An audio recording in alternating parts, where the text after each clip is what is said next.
kantor, koordinasi dalam lingkungan gitu ya. Nah, itu harapannya ada awareness juga, lingkungan sekitarnya juga mendukung ya. Nah, mudah-mudahan nanti nih Mas Mbak lagi melakukan tesis dapat mungkin ternyata disupport ya. Kan sudah melihat dari kegiatan mungkin di kantornya, di bidangnya. Nah, ternyata yang isu atau permasalahan yang mau dikaji disupport nih. Nah, itu akan sangat membantu apa bila ada awareness from society, manfaat penelitiannya tentu akan bisa memberikan nilai atau dampak yang lebih baik. Dan penelitian perlu dana ya, funding. Nah, makanya mungkin mudah-mudahan dalam nanti bila nanti kita melanjutkan ke tahap tesis, harapannya sih pendanaan atau biayanya sangat tidak besar ya, tidak diharapkan tidak perlu kalian harus ratusan juta enggak gitu ya. Makanya kita cari data, aksesibilitas datanya juga kok bisa yang paling efisien, efektif itu yang menjadi pertimbangan kita. Tapi kalau penelitian misalnya ada badan mungkin research institute seperti BRIN, LIPI dulu ya. Nah, mereka memang butuh dana ini selain itu apa ya, mengumpulkan data, banyaklah proses-proses yang membutuhkan biaya. Itu belum lagi dalam mempublikasikan ya.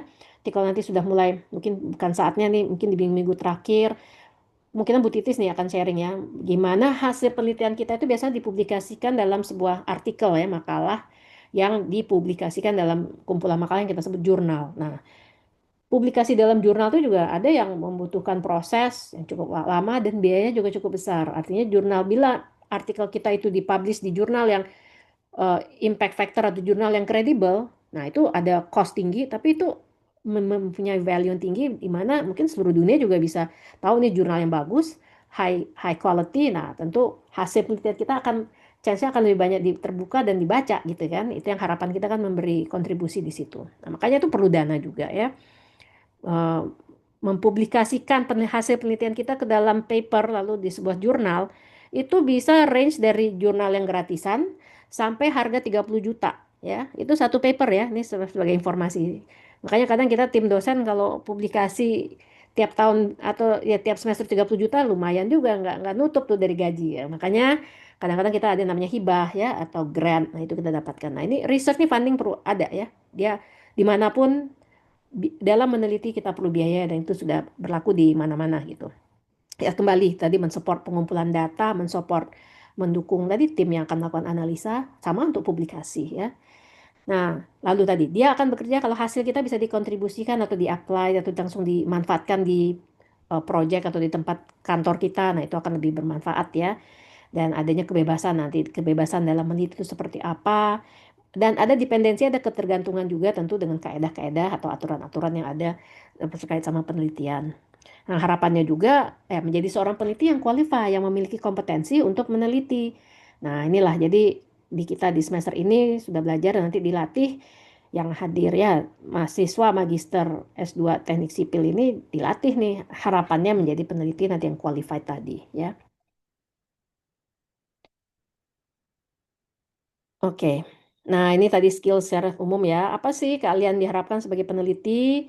Skill inventif, menciptakan sesuatu creating ya. Biasa kita ya dari yang kan sebenarnya bukan menciptakan seperti apa Thomas Edison. Oh, itu udah terlalu. Dia sebelum menciptakan apa para inventor itu pasti melalui penelitian pemikiran-pemikiran, analisis-analisis yang akhirnya ada produk hasilnya akhirnya gitu ya. Nah, jadi ada kemampuan kita untuk create apa ya mungkin dari sesuatu yang tadinya bukan belum dalam bentuk volume atau lingkup yang luas nggak perlu gitu ya. Bisa aja cara atau metode ya sesuatu yang kita ciptakan caranya agar mencapaikan usulan solusi yang diinginkan. Nah, itu ada tuh bentuk inventionnya, inventive skillnya.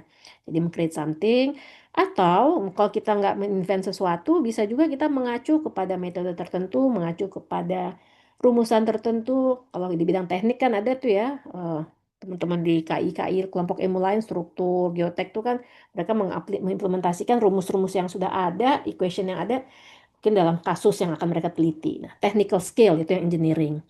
Teman-teman di MIPA juga ya, natural science juga scientific. Ini ada kemampuan dia menggunakan persamaan atau teori, teorema, rumusan yang sudah ada lalu diimplement atau dianalisis untuk menghasilkan solusi atau pengembangan suatu metode kah atau suatu produk bahkan. Nah, itu yang dikatakan technical skill ya, cara. Jadi kemampuan teknis dibutuhkan dalam meneliti apakah itu bidang engineering, bidang scientific ataupun secara konseptual gitu ya, technical secara konsep. Nah, jadi nanti ini keempat ini kalau kita punya berapa persentasenya ini akan jadi support kita untuk menjadi peneliti yang lebih baik gitu. Jadi meneliti artinya kita harus ada dasarnya nih. Kalau kita sekarang meneliti di bidang semuanya manajemen proyek dan manajemen konstruksi, minimal ya, minimal knowledge tentang apa yang terkait dengan keilmuan manajemen proyek ataupun manajemen konstruksi atau MRKK kita kuasai, kita pahami gitu ya. Jangan sampai yang kita bahas misalkan tentang topik penelitesisnya mengenai eh, apa mengembangkan suatu apa efisiensi di penjadwalan atau optimasi jadwal berbasis critical path itu kalau bahasa sebut contoh ya ini mungkin saya sebagai contoh aja. Kalau topiknya adalah optimasi penjadwalan di proyek X dengan pendekatan critical path method. Dari judul itu ada yang aware nggak? Ini topik apa sih terkait sama knowledge apa dalam project management atau construction management? Ada yang bisa bantu? Coba.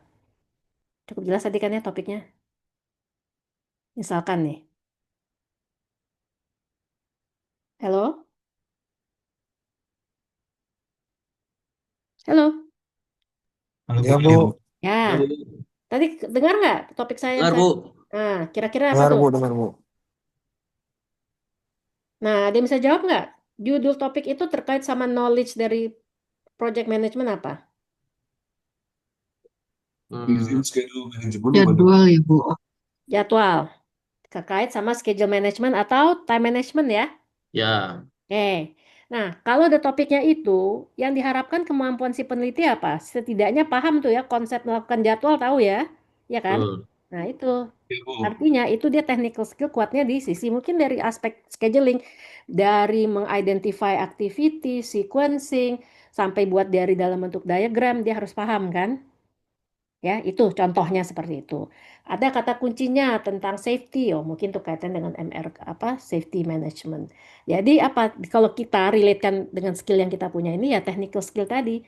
Kalau memang kita topiknya di Manpro atau di Mancon MRKK, pastikan kalian memang menguasai knowledge itu atau perdalam lagi, ya. Ini saya ngomong gini karena real case ya.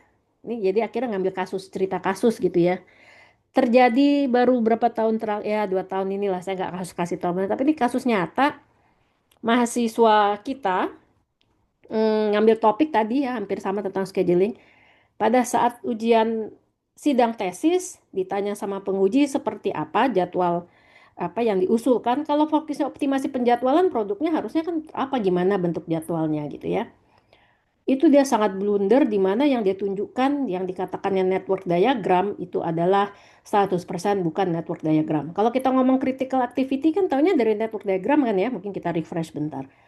Ternyata saat dia tunjukkan itu tidak tidak sama sekali. Ya, jadi malah kata pengujinya bilang, "Wah, ini kayak rasi bintang." Tahu kan rasi bintang cuma titik-titik panah-panah gitu ya. Dan itu bukan sama sekali yang namanya network diagram apakah itu AON atau AOA tidak gitu. Ya, itu sangat blunder ya. Saya bilang itu udah sangat fatal. Dia lakukan itu saat sidang. Ini real story ya, fakta gitu ya. Akhirnya ya kita diberi opsi ya, ini tuh major revision.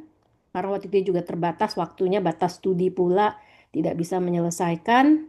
Sehingga ya itu kita minta masih ketua sidangnya masih sifatnya masih membantu kita diberi waktu dalam sisa dia sampai harus yudisium itu 2 minggu ya revisi tapi kayaknya dia blunder dia tidak bisa menjelaskan dan nggak bisa menjawab konsep dasar dari schedule management. Hasilnya ya dia diminta mengundurkan diri atau tidak selesai gitu.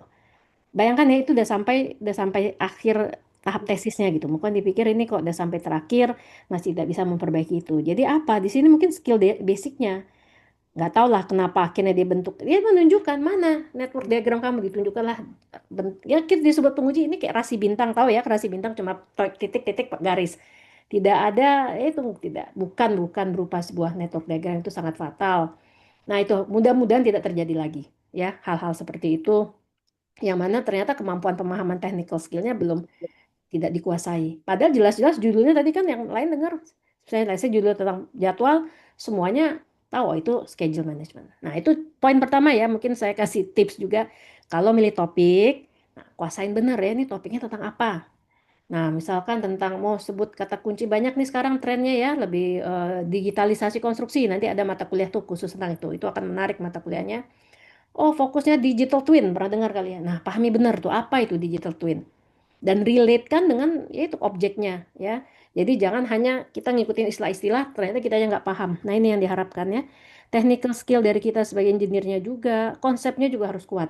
Ini yang diharapkan dari research skill. Ya, tadi itu sebagai inilah contoh case ya. Jangan sampai seperti itu gitu. Nah, jadi tadi selain dari meneliti evidence base ya, kita meneliti itu tadi penelitian akan bisa dikatakan valid bila kita memang mengumpulkan data-data ataupun teori atau pernyataan yang kita kumpulkan itu memang ada buktinya ya. Kalau tidak ada ya kita nggak sebutkan itu sebuah penelitian yang sahih gitu atau yang valid. Gitu juga akan itu kan terlihat dari tulisan ya semuanya ya. Kalau perlu diingat juga kalau di kerjaan di project kita presentasi mau ke tim eksternal, atasan, grup atau tim kita sendiri cukup PowerPoint presentasi bagus clear datanya ini. Tapi ya udah dapat itu. Tapi nggak akan diteliti ini sumbernya dari mana apa tidak perlu kita membuat daftar pustaka atau sitasi. Tapi di penelitian itu yang jadi utama ya. Usahakan ini tips juga upayakan ini dari tahap proposal sampai laporan tesis, bukti-bukti evidence based tadi. Evidence-nya apa tadi? Dari sumber-sumber literatur atau referensi yang valid gitu. Di sini juga hati-hati jangan menulis referensi atau literatur review itu yang penting ditulis atau dengan asumsi yang baca kan nggak akan ngecek. Nah, itu bahaya, jangan seperti itu ya. Itu juga kasus-kasus pernah kita terima ya tim dosen di dosen KI manajemen sudah cukup kenyang gitu ya meneliti PowerPoint-nya meyakinkan di laporan menuliskan daftar pusaka kita kadang itu ya penguji ataupun pembimbing itu ngecek ulang daftar pusakanya sesuai nggak sih sama yang dibahas. Nah, kadang-kadang daftar pusakanya tulisan paper A topiknya C gitu nggak nyambung jadi mungkin dia cuma nulis-nulis citasi aja apa yang ada. Nah, itu juga hati-hati ya. Evidence based latih kita untuk bisa mengambil keputusan atau menjelaskan itu berbasis bukti tadi ya. Jadi kita kumpulkan data yang akurat, reliable dan informasinya yang benar-benar sesuai gitu ya. Nah, ini praktis kita yang menjadi penting. Nah, lalu harapannya kan research ini kan kita bisa bilang kita apply-kan, kita kontribusikan, langsung kita manfaatkan langsung nanti mudah-mudahan bisa tugas di project yang sedang dijalankan atau di kegiatan kantor atau praktik-praktik lainnya. Nah, kita pertimbangkan juga riset ini perspektif kita melihatnya penelitian yang mau topik kita ini base atau berdasarkan pandangan siapa ya itu juga perspektif siapa apakah perspektif dari kalau project dari ownernya kah apa ini melihat yang mau kita evaluasi itu adalah kinerja si kontraktor kah si konsultan kah itu harus clear ya. Ya, service provider administrator apakah pihak project manajernya dan semuanya. Nah, ini harus menjadi dasar juga menentukan topik tadi ya kan ini sekarang Mas dan Mbak ini berada pada tahap mengumpulkan topik. Nah, lihat topik yang mau dipilih itu nanti analisisnya sampai ke hasilnya nanti siapa yang gunakan. Lalu ini dari pandangan atau perspektif siapa. Ya, itu juga jadi pertimbangan sama kita. Ya, kalau memang ingin meningkatkan performa kinerja manajer proyeknya. Nah, manajer proyek apa nih? Ini dari posisi kontraktornya kah gitu ya. Nah, itu juga harus clear.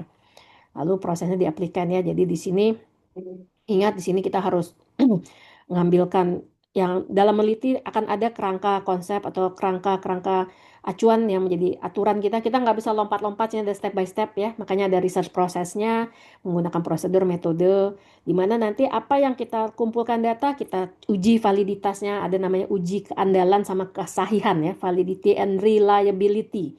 Nah, reliability, kadang-kadang nyebutnya reliability, bukan reliability.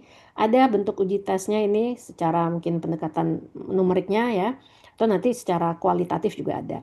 Dan diharapkan penelitian kita kalau bisa objektif ya, bukan hanya pendapat kita.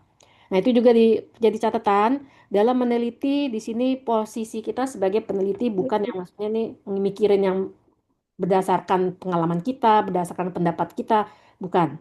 Ya, itu based on apa? Data dan fakta yang ada. Ada mungkin yang pernah nyampaikan, saya pernah di pengalaman juga sidang gitu kan, dia melihat topik A gitu ya tentang manajemen aset. Dia melihat, oh ini masalah nih di proyek infrastruktur apa gitu, proyek kilang minyak ya. Oh asetnya begini-begini. Saya tanya ini bermasalah katanya. Dia statement dia aset-aset di proyek kilang minyak di daerah X ini bermasalah, sering begini begini begini. Kita tinggal tanya, ini based on apa? Sumbernya dari mana mengatakan ini? Apa yang di mana nih ya? Di mana bisa ditunjukkan memang itu bermasalah. Dan jawaban si mahasiswanya, oh ini karena saya udah berpengalaman 10 tahun.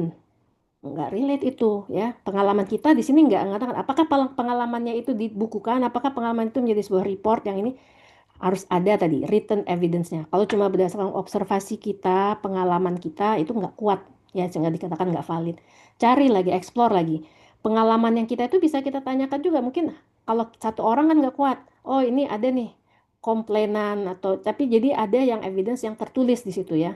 Nah harapannya kalau penelitian itu bukan hanya tadi observasi dilihat, tapi tidak ada tadi bukti tulisan yang kita mengharapkan tulisan bukan dari lisan gitu. Ada juga nanti ya dasar menjadikan itu suatu masalah atau menjadi fenomena itu sumbernya ada. Misalkan kita mengumpulkan keluhan-keluhan pekerja, tim kerja. Nah, keluhan itu kita kumpulkan, rangkumkan, tuliskan dalam sebuah report. Itu juga bisa menjadi data awal ya. Kita sebutnya itu pilot study kita, itu bisa.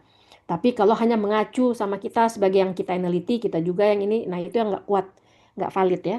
Kira-kira modalnya itu paham.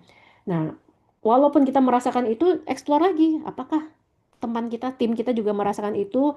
Nah, jadikan itu bisa sebagai pilot study, sebagai data primer awal. Perkuat lagi dengan evidence bukti-bukti laporan ya kan. Kalau memang ada masalah di project kan biasanya tertulis tuh, ada yang hal yang tertulis. Nah, mungkin report, even minutes of meeting yang menunjukkan ada statement itu juga bisa jadi dasar kita gitu ya. Asal tadi apa? Evidence-nya ada dan kalau bisa itu documented ya. Ini application research dan nah, ini dalam meneliti ya, tadi saya bilang ada data empiris, itu data yang kita kumpulkan secara langsung, adanya bukti nyata. Dan dalam meneliti kita biasanya ada yang kita kendalikan ya. Memang kita belum membahas tentang apa itu variabel pada penelitian, tapi nanti yang akan kita ukur, akan kita kumpulkan, kita analisis itu ya variabel-variabel tersebut. Dan penelitilah yang mengendalikannya. Lalu harapkannya karakteristik dalam meneliti rigor, rigor ini detail ya. Jadi kalau bisa nih kita ingin mendapatkan jawaban dari semua pertanyaan penelitian atau capaian dari tujuan penelitian kita itu relevan, layak, dan terjustifikasi, justified. Ada nanti buktinya validasi, validated ya, tervalidasi itu harapannya menjadi jawaban dari penelitian, pertanyaan penelitian kita. Sistematik, ini wajib ya dalam penelitian ada sistem yang caranya, ada urutan yang logis, logika gitu ya. Nah, dari ngumpulin tadi menetapkan apa masalahnya, ngumpulin menentukan ya apa yang ingin dicapai, ngumpulin literatur, menentukan variabel, ngumpulin data, analisis, baru sampai solusi ya itu sistematiknya dalam meneliti. Valid dan verifiable. Nah, ini conclusion atau kesimpulan atau temuan kita ini tepat dan bisa diverifikasi oleh yang lain ya, ya kata validasi. Jadi nanti ada masanya setelah kita ngumpulin data, hasil kita itu kita cek ulang, ada proses validasi itu apakah diuji validasi secara numerik juga ada ya rumusannya atau langsung secara kualitatif juga ada.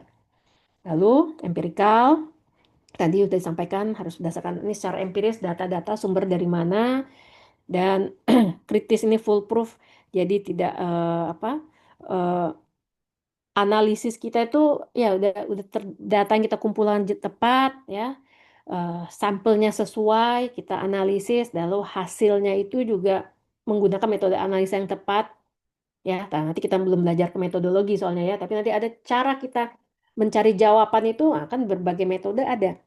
Nah, gunakan metode yang memang yang tepat. Yang tepat bukan belum tentu berarti yang harus yang ribet-ribet rumusnya, belum tentu. Bisa aja tepat menggunakan statistik deskriptif yang sederhana bila itu sudah foolproof, sudah tepat, evidence-nya jelas, valid, ya itu juga sudah cukup gitu ya. Nah, itu kan kita pelajari. Nah, ini bentuk karakteristik dari penelitian. Nah, ini mungkin waktu minggu lalu sudah dibaca ya jenis-jenis research saya sudah lihat dari hasil forum apa pertanyaan ya di grup.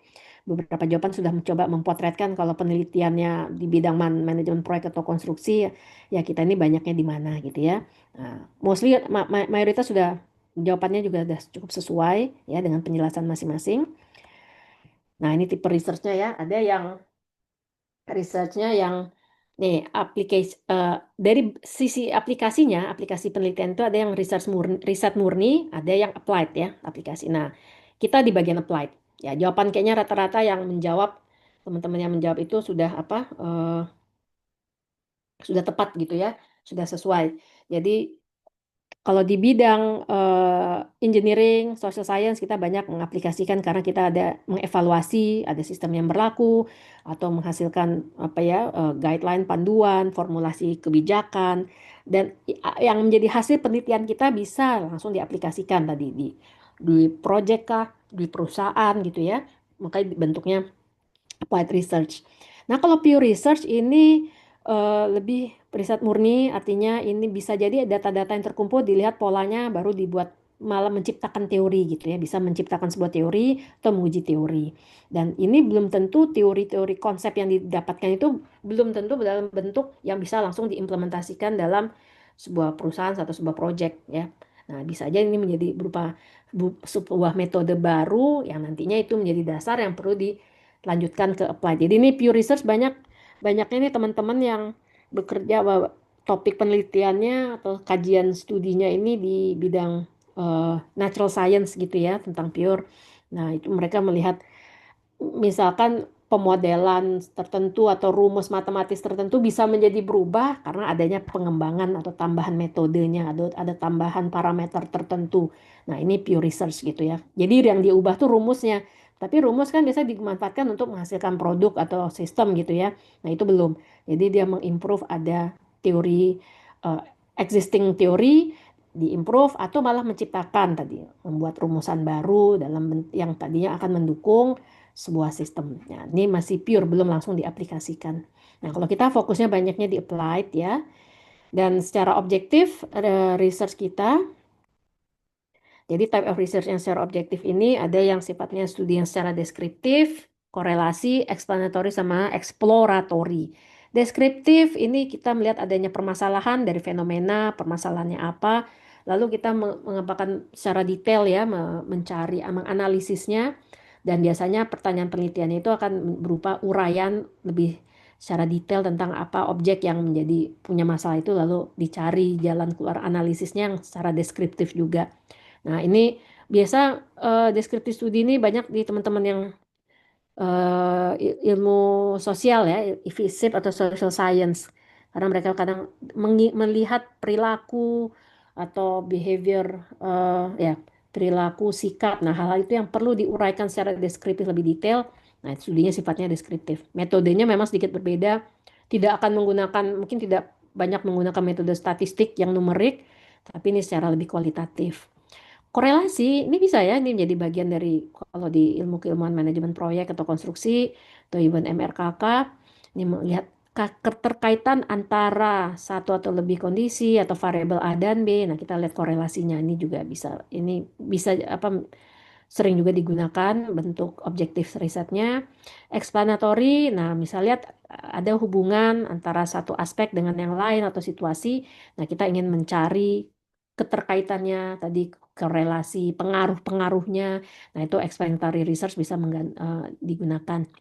Lalu exploratory, ada hal-hal yang belum pernah tersentuh melihat hubungan antara konsep A dan konsep B, nah kita explore nih, nyambung nggak sih dia gitu ya. Mungkin sekarang kita punya misalkan di project management PMBOK itu ada 10 knowledge. Nah, ada knowledge lain nih yang nggak ada di dalam PMBOK. Mau kita lihat ada nggak relate-nya sama salah satu knowledge-nya. Nah, mungkin bila ini memang belum banyak ditemukan area-area tentang topik tersebut atau konsep itu, ya itu menjadi sifatnya exploratory. Ini juga penelitian juga gitu ya, tetap memberikan hasil walaupun mungkin belum begitu detail karena bisa jadi sampel atau datanya terbatas ya, tapi tetap bisa menjadikan sebuah penelitian. Nah, jadi kalau mau lihat biasanya tadi saya bilang kita bisa nanti penelitian Mas sama Mbak ini bisa terkait sama studi korelasi atau explanatory. Deskriptif kalau dia ada pendekatan sebuah kasus ya, kasus atau ngelihat perilaku semuanya dan itu didetailkan secara deskriptif dan informasinya itu ada uraian yang detail. Nah, itu juga bisa menjadi pendekatan studi deskriptif ya. Nah, ini pilihannya. Jadi prinsipnya ini kita nggak menggunakan ini semua ya. Jadi kondisi pilih topik bisa jadi berdasarkan permasalahan yang ada. Nah, cocoknya yang mana gitu ya. Apakah kita melihat tadi masalahnya tuh rupanya nggak pernah dikaji, belum ada yang pernah kaji. Oh, itu penelitiannya namanya apa? Exploratory ya, belum lihat nih ini something new nih nggak pernah kejadian di industri A gitu kan. Nah, itu penelitiannya exploratory. Jadi tergantung seperti apa tipe riset kita ya semua tadi tergantung apa permasalahan dari topik yang akan kita kaji itu ya. Jadi jangan bukan kebalik ya kita bukan nentuin saya mau studi deskriptif deh gitu baru cari topik. Bukan, lihat dulu topiknya apa isunya baru kita oh ini bisa dijawab dengan cara apa ya. Nah, tadi dengan apakah nanti bisa applied research kah apa mau secara deskriptif atau tadi yang korelasi dan lainnya. Nah, tipe research kita, nah ini ya, inquiry-nya berdasarkan pertanyaan itu pendekatan terstruktur sama tidak terstruktur.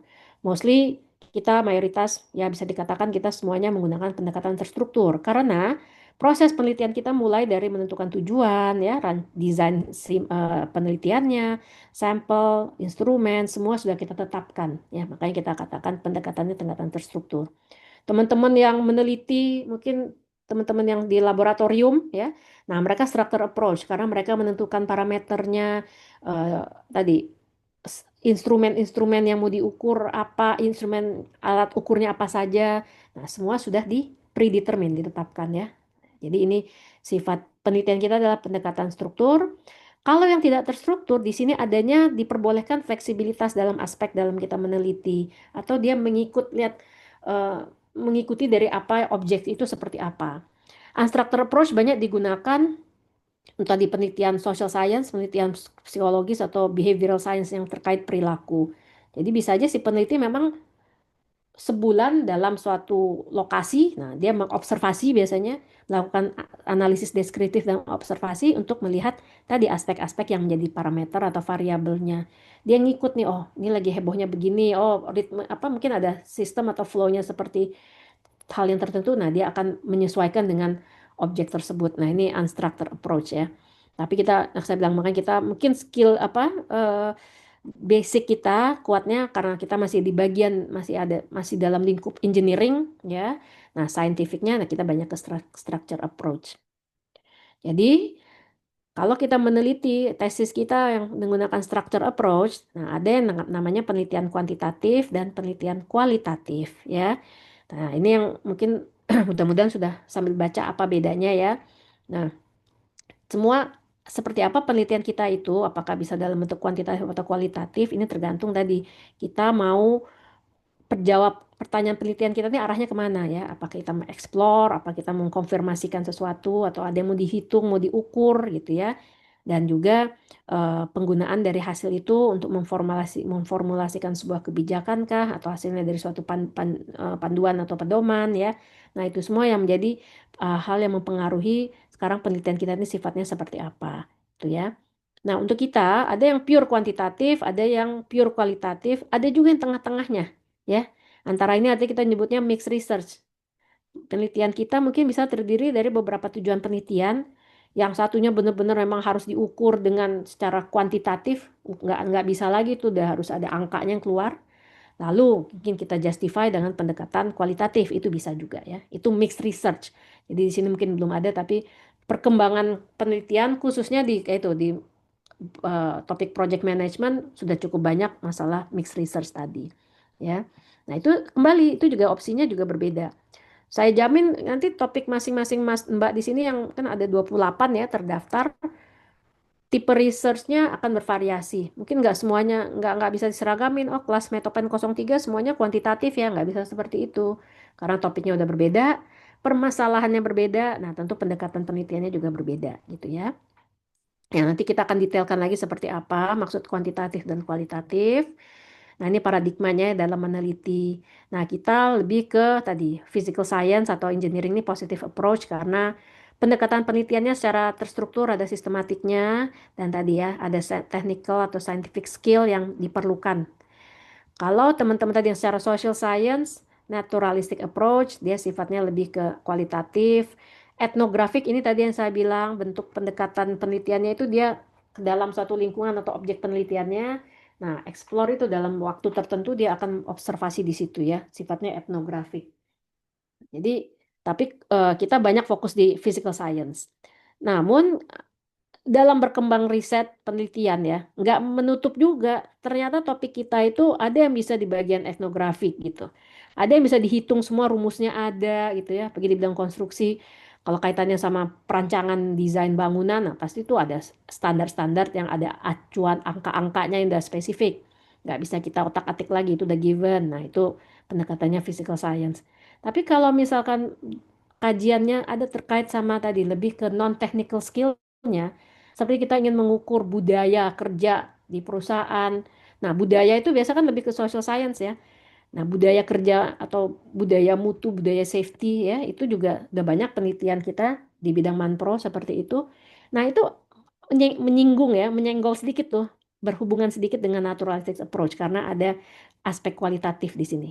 Ngukur budaya itu kan nggak bisa pakai satu tambah satu sama dengan dua gitu, nggak ada rumus fixnya. Nggak bisa langsung pakai integral apa. Nah, ini gimana nih menghitung budaya?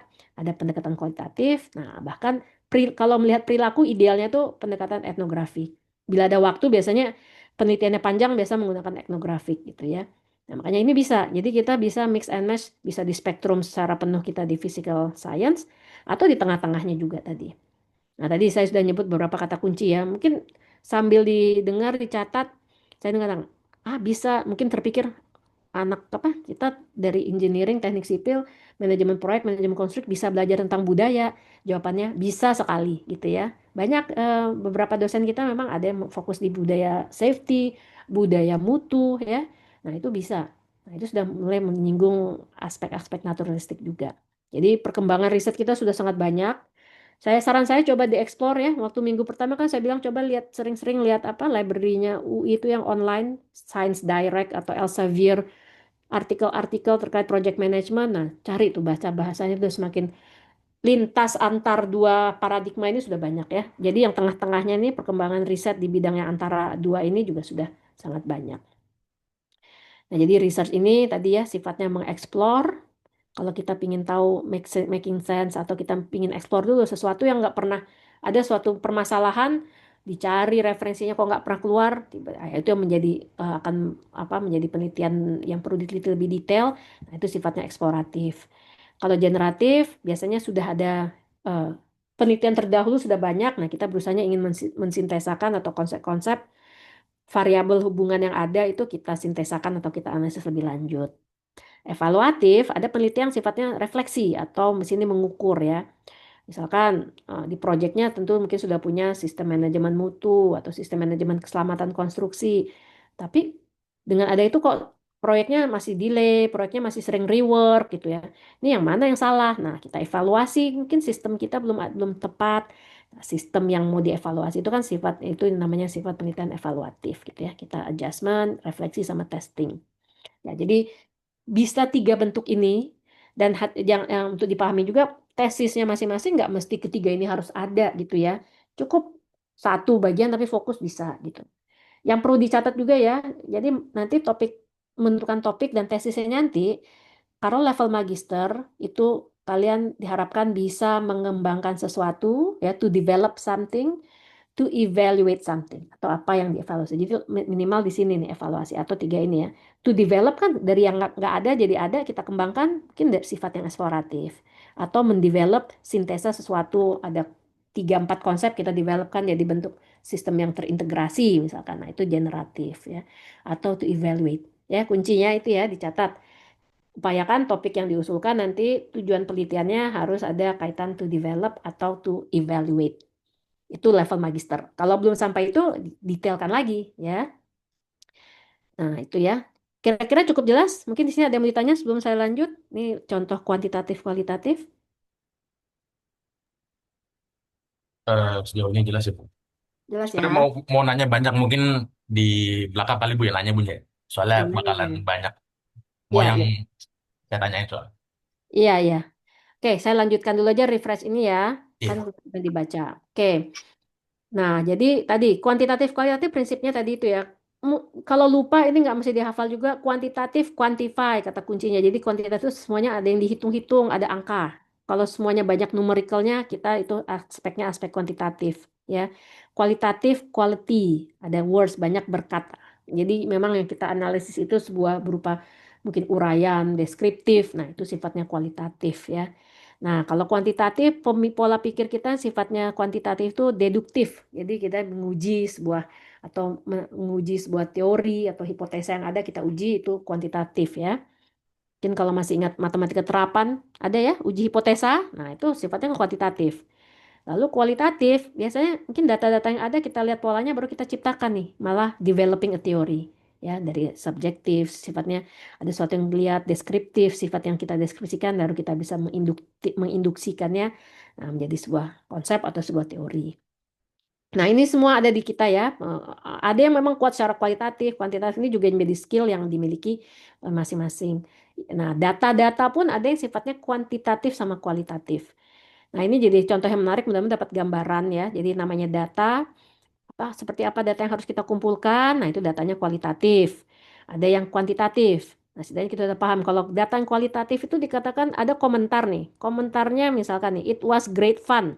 Ini sebuah komentar yang sifatnya kualitatif karena it was great fun. Kata sifat semua nih ya, menyenangkan, senang, itu yang terbaik gitu ya.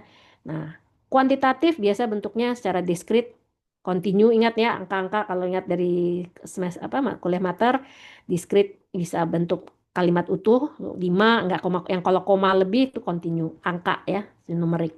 Jadi data kualitatif terkait sama deskripsi bisa diobservasikan. Nah, tadi terkait sama quality dan kuantitatif kaitannya sama numbers atau angka gitu ya. Nah, bisa diukur, dia biasanya punya luas, volume. Nah, ini semua ini sifat data kuantitatif ya, panjang semua, biaya, umur, apalagi nih, nilai apa, temperatur, waktu, itu semua sifatnya kuantitatif. Itu dari kata quantity. Nah, contoh ini data ya, dari sebuah lukisan kita bisa mengumpulkan data yang sifatnya kualitatif maupun kuantitatif. Kualitatif artinya kalau kita melihat lukisan oil painting ini, oh ini ada lukisan di kanvas itu kan, apa yang bisa kita kumpulkan dari oil painting ini?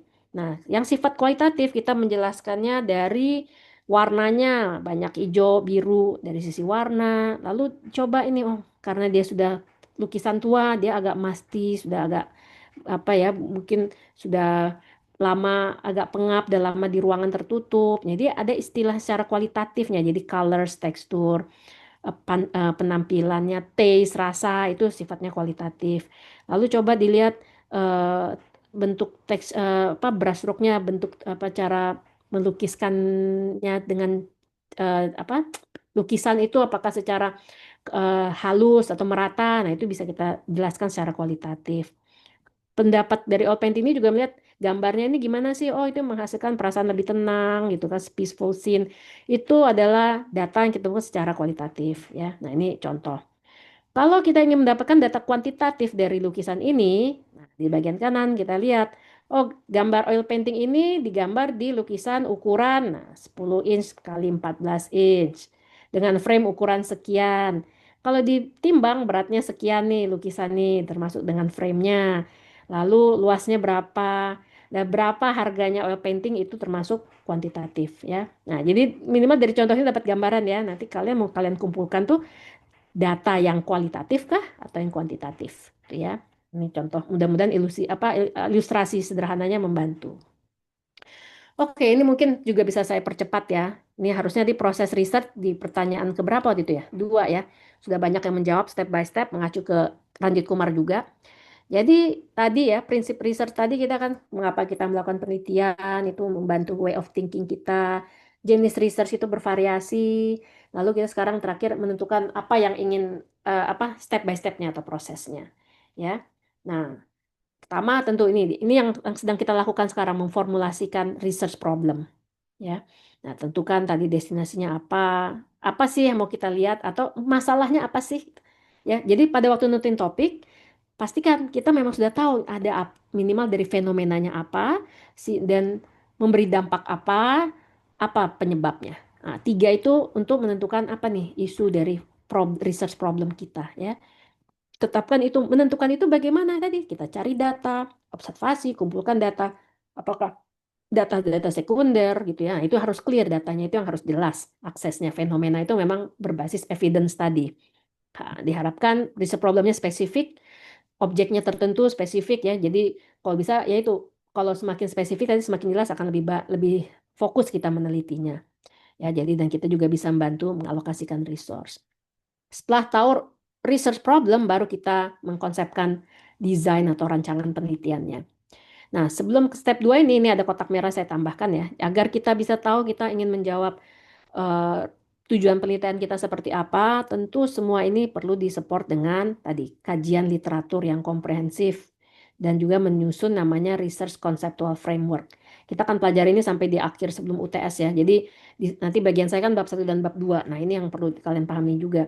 Sebelum kita tahu metodologi penelitiannya, clear dulu kerangka konsep penelitiannya seperti apa dan itu berdasarkan kajian literatur yang bagaimana ya. Nah, ini isi dari bab 2.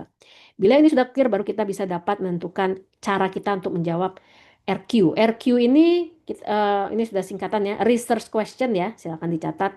RQ adalah research question atau kita nyebutnya pertanyaan penelitian. Jadi bila kita sudah punya masalah penelitian atau research problem, itu kita rumuskan dalam bentuk RQ atau pertanyaan penelitian. Pertanyaan penelitian itu bisa 3 pertanyaan penelitian, 4 gitu ya. Mulai sekarang coba dilihat deh contoh-contoh tesis gitu ya. RQ-nya atau rumusan masalahnya itu ada berapa pertanyaan penelitian. Kalau semakin banyak, bahkan ada sih sekarang ya untuk topik-topik tertentu bisa belasan RQ juga bisa gitu. Jadi semua tergantung untuk mencapai akhirnya tadi kita ingin solusinya seperti apa. Agar mencapai solusi itu rumusan masalahnya itu atau pertanyaan penelitian nanti kita pecahkan menjadi beberapa poin gitu ya.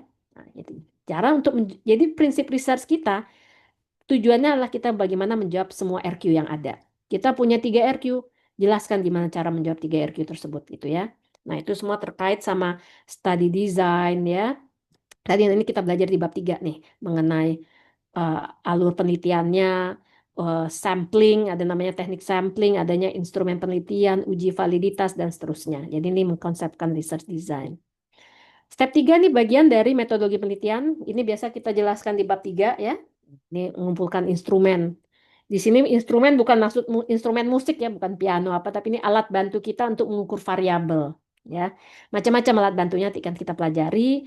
Jadi research tool kita adalah instrumennya. Lalu data yang mau dikumpulkan tadi, apakah data primer apa sekunder nanti dipelajari juga ya. Nah, itu yang harus didetailkan. Mohon maaf, tes suara saya terdengar kah? Jelas Bu. Terdengar. Oh ya. Terdengar Bu, jelas Bu. Terdengar Bu, Maaf. terdengar.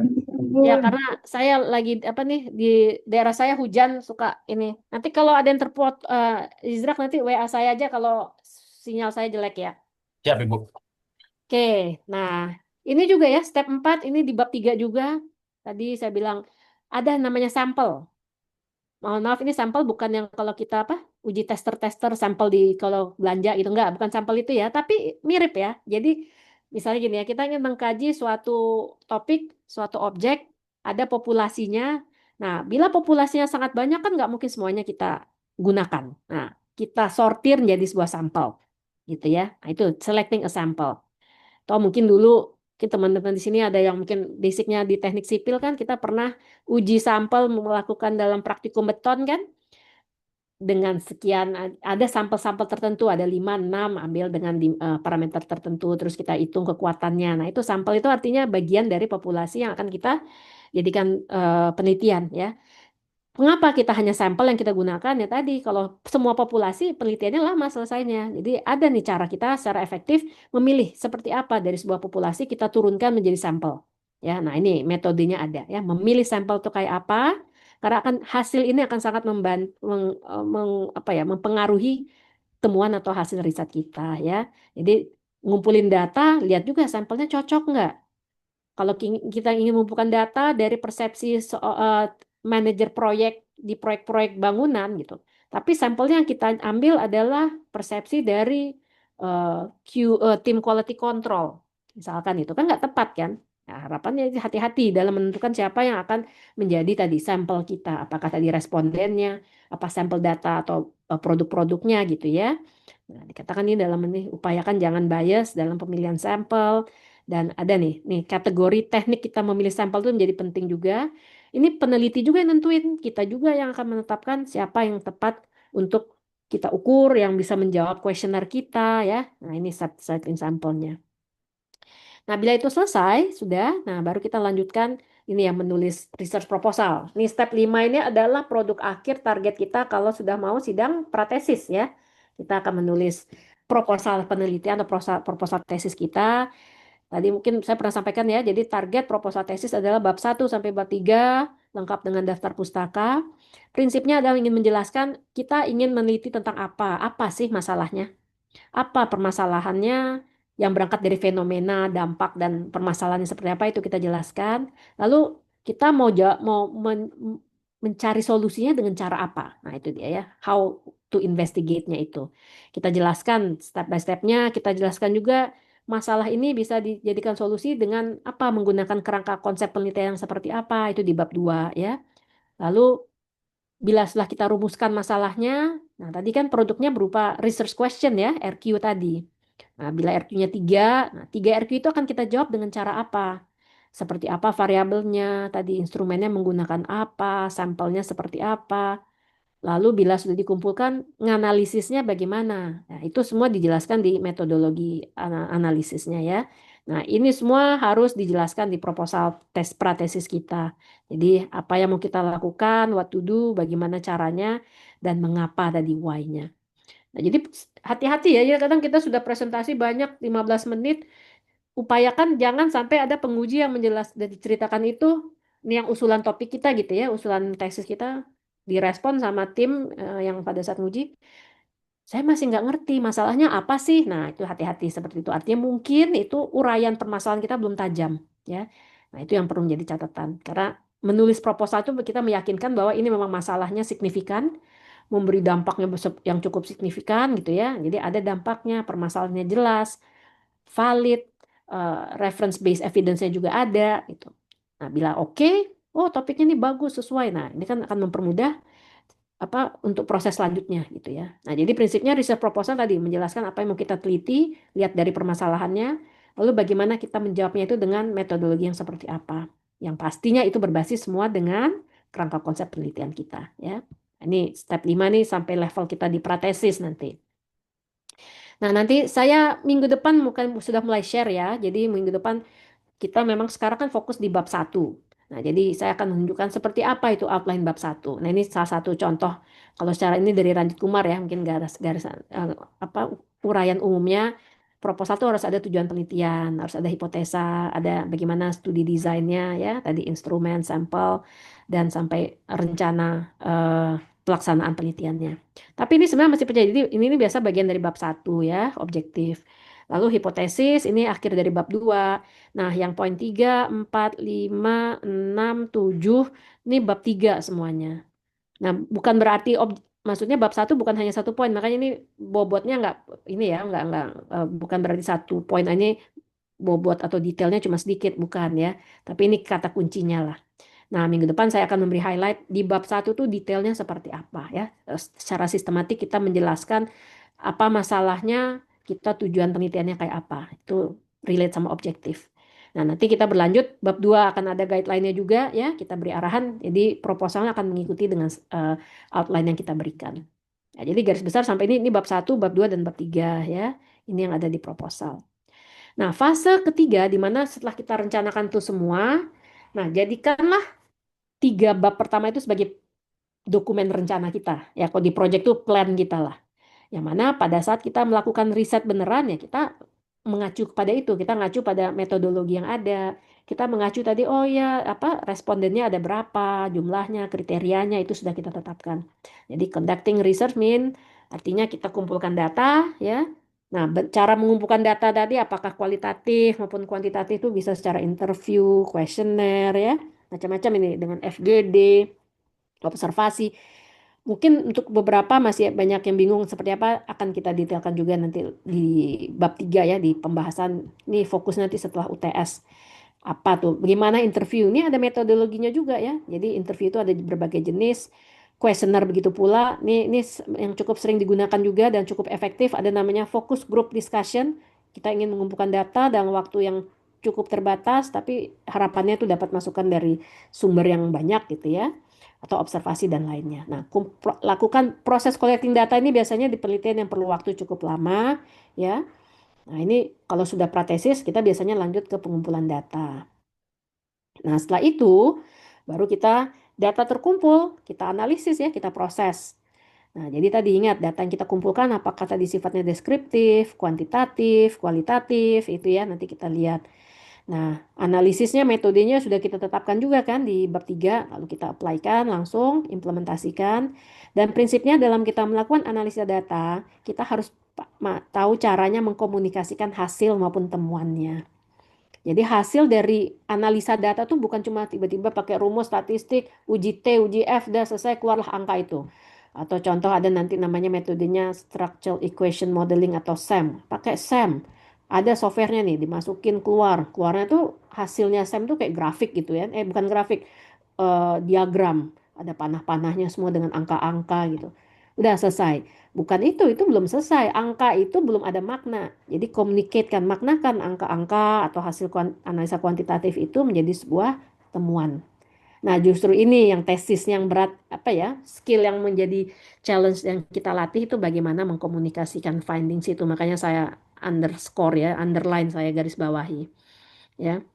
Jadi proses kita yang menentukan temuan kita, hasil-hasil analisa kuantitatif maupun kualitatif itu maknanya apa. Nah, itu yang di step 7 nih yang penting ya.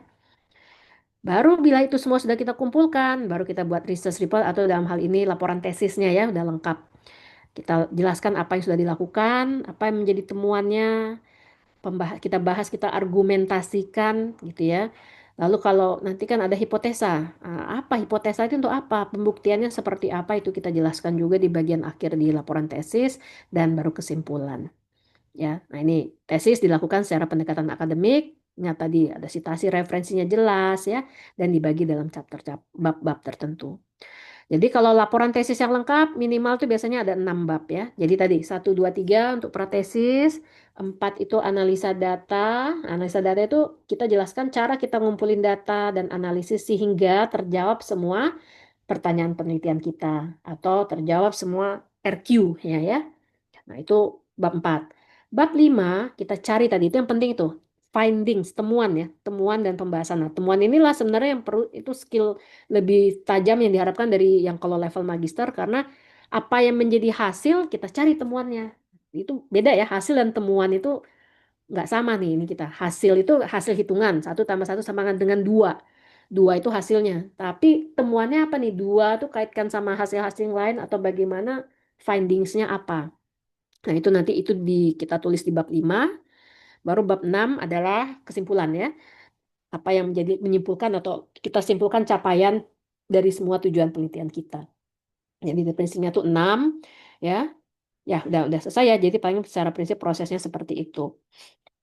Jadi kita sekarang kalau di Metopen tadi saya bilang fokus kita sampai ke bab 3. Jadi plannya dulu. Nah, nanti bila telah memilih punya pembimbing tesis masing-masing, baru itu berproses dalam proses pengumpulan data, analisis dan conclusion-nya ya. Nah, jadi ini tadi ya, mungkin mudah-mudahan dari minggu lalu sudah dibaca ini sarannya kan kuantitatif, kualitatif coba dibiasakan kita mendengar istilah-istilah ini, pahami apa bedanya. Cara kita tahu bedanya tadi ya, kita baca artikel atau makalah atau paper-paper dari jurnal yang relate sama Manpro atau Mancon atau MRKK ya atau sesuai dengan topik yang kalian jadi interestnya. Nah, coba lihat nih kira-kira pakai metode yang seperti apa atau datanya seperti apa. Mudah-mudahan ini sudah diangsur-angsur dilakukan ya. Nah, ini yang jadi tugas individu kemarin ya. Nih, target malam ini saya kalau tugas sih sudah terkumpul 27 ya. Nanti saya lihat karena dapat masih ada sampai malam ini ya. Kalau kalau ada yang belum kumpul eh, ditunggu saya cut off-nya sistemnya itu tercut off tanggal jam 11 malam ya. Walaupun dibatasi 19 tapi saya masih ada relay waktu lah. Mudah-mudahan saya dapat semua lengkap itu mahasiswanya ngumpulin ya. Agar nanti ya ini tugas ini nanti sudah dikumpulkan kalian usulan topik. Saya sudah baca ya sebagian sudah menceritakan ada usulan dari banyak nanti mengerucut jadi 3 usulan gitu kan. Nah, saya akan memberi feedback satu persatu ya, bukan hanya secara umum. Jadi nanti ini saya perlu waktu karena masih nyambi, masih beberapa nggak belum sampai 10 submission yang saya review, tapi nanti ini saya perlu waktu sampai weekend ini, tapi paling lambat saya akan infokan via ketua kelas maupun emas. Hari Senin kalian sudah dapat gambaran atau masukan dari saya untuk menetapkan pilihannya gitu ya. Agar minggu depan mulai minggu depan sudah bisa angsur-angsur cari tadi 5 makalah ini ya. Ini artinya apa? Kalau sudah mengerucut dari 3, saya sudah memberi feedback, kalian sudah bisa memilih yang terbaik yang mana, yang menurut yang tadi ya, lihat dari akses. Nanti ada poin-poin yang akan saya berikan ya. Kalian bisa menentukan topik yang cocok itu seperti apa. Bila itu sudah terpilih, kita lanjut ngerjakan tugas yang buat minggu depan. Baru kalian fokus di topik tersebut, cari makalah yang terkait dengan topik yang dipilih itu. Tentang apa sih? Contoh ya, misalkan ada yang fokusnya tentang tadi safety management di project apa, project jalan. Mungkin ada ya gitu ya, tapi terkait apa lebih spesifik. Nah, carilah minimal 5 paper-paper yang terbaru ya. Ini mungkin saya belum sampaikan. Kalau bisa paper mungkin dari tahun sekarang 2026 ya, 5 tahun terakhir lah. Yang kaitnya kata kunci atau topiknya terkait ada relevansinya sama topik yang kalian pilih gitu. Kita baca, apa yang kita baca, nah nanti saya jelaskan setelah mungkin nanti tanya jawab ya. Jadi dari 5 ini nanti, jadi kan kalian sekarang tahapnya sudah ada minimal nih, saat ini sudah ada opsi 3 ya, maksimal 3 opsi topik. Tunggu informasi feedback dari saya, tapi sudah bisa nyambi juga. Nah, setelah dari 3 kita pilih mana yang paling cocok, baru kita lanjut nih mengkaji 5 makalah ini. Karena ini kita melatih untuk melakukan apa yang namanya meta analisis ya. Itu kita menganalisis dari berbagai sumber literatur, dalam hal ini dari sumber-sumber makalah yang penelitiannya terkait sama topik penelitian kita juga. Lalu kita analisis setiap paper itu tentang apa sih, tujuan penelitiannya apa sih, mereka menggunakan metodologi seperti apa. Nah, itu kita baca dulu. Kita jadikannya nanti produk yang kedua ini dalam bentuk tabel aja ya. Nanti saya kasih tahu bentuk contoh tabelnya seperti apa. Nah, itu dia. Ini mengkaji nanti. Jadi kalau sudah mengerucut topiknya, kita lanjut sudah mulai mengkaji pustaka nih ya, kajian pustaka atau literatur review. Nah, ini dia nanti yang minggu depan kita bahas gitu. Oke, jadi saya rasa itu mungkin yang apa rangkuman saya ya dalam sejam lebih gitu ya. Tadi ada yang mau ditanya sebelum saya lanjut ke literatur review pengantarnya ya. Izin Bu, Silakan. Ya, ini ada banyak. mau mau nanya Bu, boleh? Ya, habis Israk, habis itu Godiva ya. Oke, Oh ya, silakan. boleh. Jadi eh kita kan udah ngumpulin kurang lebih ada 3 topik Bu ya, 3 topik, Ya, 3 judul ya, sampai mungkin ada abstraknya segala macam. ya. Kalau seandainya Bu, pada saat kita nanti mau masuk ke pembahasan tugas kedua, itu Mm-mm. kalau seandainya apa yang sudah kita kumpulin, apa yang sudah kita coba kaji di awal ini Bu, itu bisa berubah nggak Bu? Bisa. Kalau ada perubahan gini loh, tapi kan ini kan baru seminggu ya dicari ya. Ya, Jadi ini senyum dulu. Saya nanti jadi ah, tadi tolong dicatat ya. Jadi saya udah kumpulkan mas semuanya itu file yang per malam ini. Nanti saya tunggu juga sampai besok ya. Nah, weekend nih PR saya nih. Jadi kalian punya PR, saya juga punya PR. Tugas saya weekend saya akan melihat semua satu persatu. Saya kasih feedback. Nah, feedback itu di Senin kalian bisa menentukan ini mau menggunakan yang mana. Tadi kan saya sampaikan ya tadi ya Izra sama kawan-kawan. Yang nentuin kalian ya. Saya bukan ini aja jangan nggak itu. Tapi saya memberi masukan. Bisa aja mungkin bentuk masukan saya pilih aja nomor satu karena itu topik tadi ini belum banyak nih, ini bagus. Nah, bisa aja saya mengatakan itu. Atau ini tiga-tiga udah menarik, coba cari yang begini. Nah, berdasarkan feedback itu silakan pilih gitu. Lalu tadi pertanyaan Izrak, bisa aja tengah jalan, kok saya tiba-tiba ada lagi, mana tahu ada data yang lebih jelas, masalahnya. Tadi saya bilang data fenomenanya dapat, permasalahannya clear. Nggak apa-apa. Kalau di bagian masih di fase saya, kan kita belum nyusun proposal semua. Tapi upayakan gini, jangan udah habis UTS kita berubah kan waktunya ini nih. Jadi targetkan gini ya. Jadi mungkin saya kasih peluang 3 minggu inilah kita finalize topiknya. Itu saran saya ya. ya, Agar apa? Agar kita sambil jalan terus. Jangan nanti sampai pekan ke 13 kita masih nyari topik. Kan siap, teman-teman yang lain udah lanjut gitu ya. Nah, siap Ibu. dan nggak masalah. Jadi yang prinsipnya sekarang kita targetkan kalian metopennya A dulu nih gitu kan. A dulu artinya apa? Penuhi semua tadi kegiatan mingguan kita. Nah, jadi ada memang yang, aduh saya tip kan kita ada yang apa perfeksionis, pinginnya ini sabar dulu, ikutin tadi sedang target kan 3 minggu ya, Ya, Bu. 3 minggu udah fix, udah jalan. Jangan sesaat Bu Titis udah masuk, bilang Bu saya belum punya topik, jangan sampai kayak gitu ya. Oke, Jadi siap. minimal di bagian saya tuh Izrak. Buat yang lain Ya, Bu. semua nih, bagus pertanyaannya sih.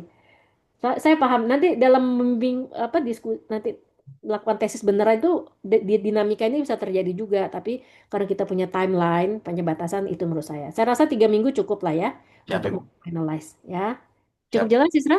Jelas Ibu. Terima kasih Bu. Sama-sama. Nah, Godiva, silakan. Iya, Ibu izin tanya, Ya, Bu. Tadi sebenarnya pertanyaan saya mirip sama pertanyaan Mas Izra. oke. Tapi berarti saya mau mengkonfirmasi, berarti hari Senin itu kita baru mendapatkan feedback dari Ibu. Jadi yang kita cari jurnalnya itu hanya salah satu topik dari tiga itu ya kan, Bu? Betul, betul. Oke, sebentar, Bu. Saya sebenarnya banyak, Bu, pertanyaan, tapi saya bingung. Ya, nggak apa-apa. Bingung adalah progres. Bagus dipikirin. Iya, Saya Bu. senang banyak yang nanya. Artinya kalian pikirin. Itu udah bagus. Kenapa? Itu cukup itu dulu, Godiva. Ya Bu, cukup itu dulu deh. Sebenarnya saya mau bertanya tentang topik saya Bu, tapi saya sebenarnya Hmm. di diskusi kemarin, di Ada minggu ya? kemarin, Ya. ya saya udah Nanti tanya Bu. bisa tunggu jawaban saya nggak? Oh Karena ya, teman banyak oke, ya. Ya. boleh Bu. Nggak apa-apa. Makasih. Pertanyaan kalian bagus-bagus itu yang di... Ya, Tapi saya belum bisa nulis satu-satu. Tenang, tenang. terima Nanti. kasih banyak Bu. Makasih. Tapi tadi ya pertanyaan Goniva juga buat yang lain. Tadi benar, tugas kita yang minggu depan itu bukan ke, misalnya kalian punya 3 topik, tiga-tiganya bukan. Makanya sudah fix, pilihlah satu. Namun, nggak ada salahnya juga sekarang dengan ngasur-ngasur kan, cari paper yang relate gitu loh. Sambil nunggu Senin gitu kan, bisa juga. Ya, Baik cukup. Ibu, terima Oke. kasih Bu. Ya, Ricky silakan.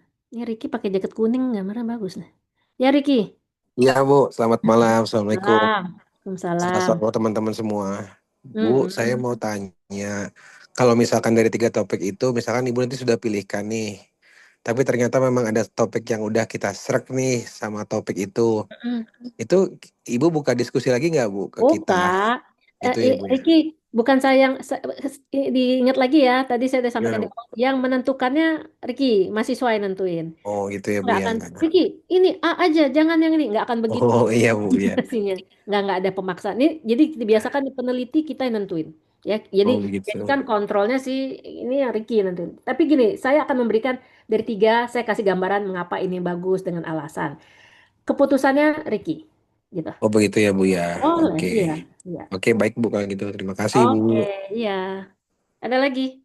Ibu izin tanya Bu, mohon Ya, maaf iya ya, Godiva. tentang yang Bapak Riki tadi. Itu Mm-mm. kalau misalnya setelah kita memilih topik itu ternyata kita masih banyak pertanyaan terkait topik itu, berarti kita masih bisa, misalnya Ibu merasa topik yang pertama, Ibu memberi saran topik yang pertama itu lebih lebih Baik, ya, baik. ya, Tapi misalnya saya memilih topik yang kedua, itu saya masih boleh minta saran tentang dari topik yang boleh, kedua itu gitu kan Bu? boleh, Oke, boleh, boleh. makasih Bu. Ya, jadi mungkin nanti biar lebih ini, ya karena ini kita ini ya puasa ya atau apa, kalau mau, bila saya cari waktu, kalau mungkin di luar kelas, ada mungkin sejam aja kali ya, kita online, ada yang mau nanya, ini mungkin saya koordinasi sama Izrak deh untuk penetapan topik. Ini artinya setelah Senin depan ya.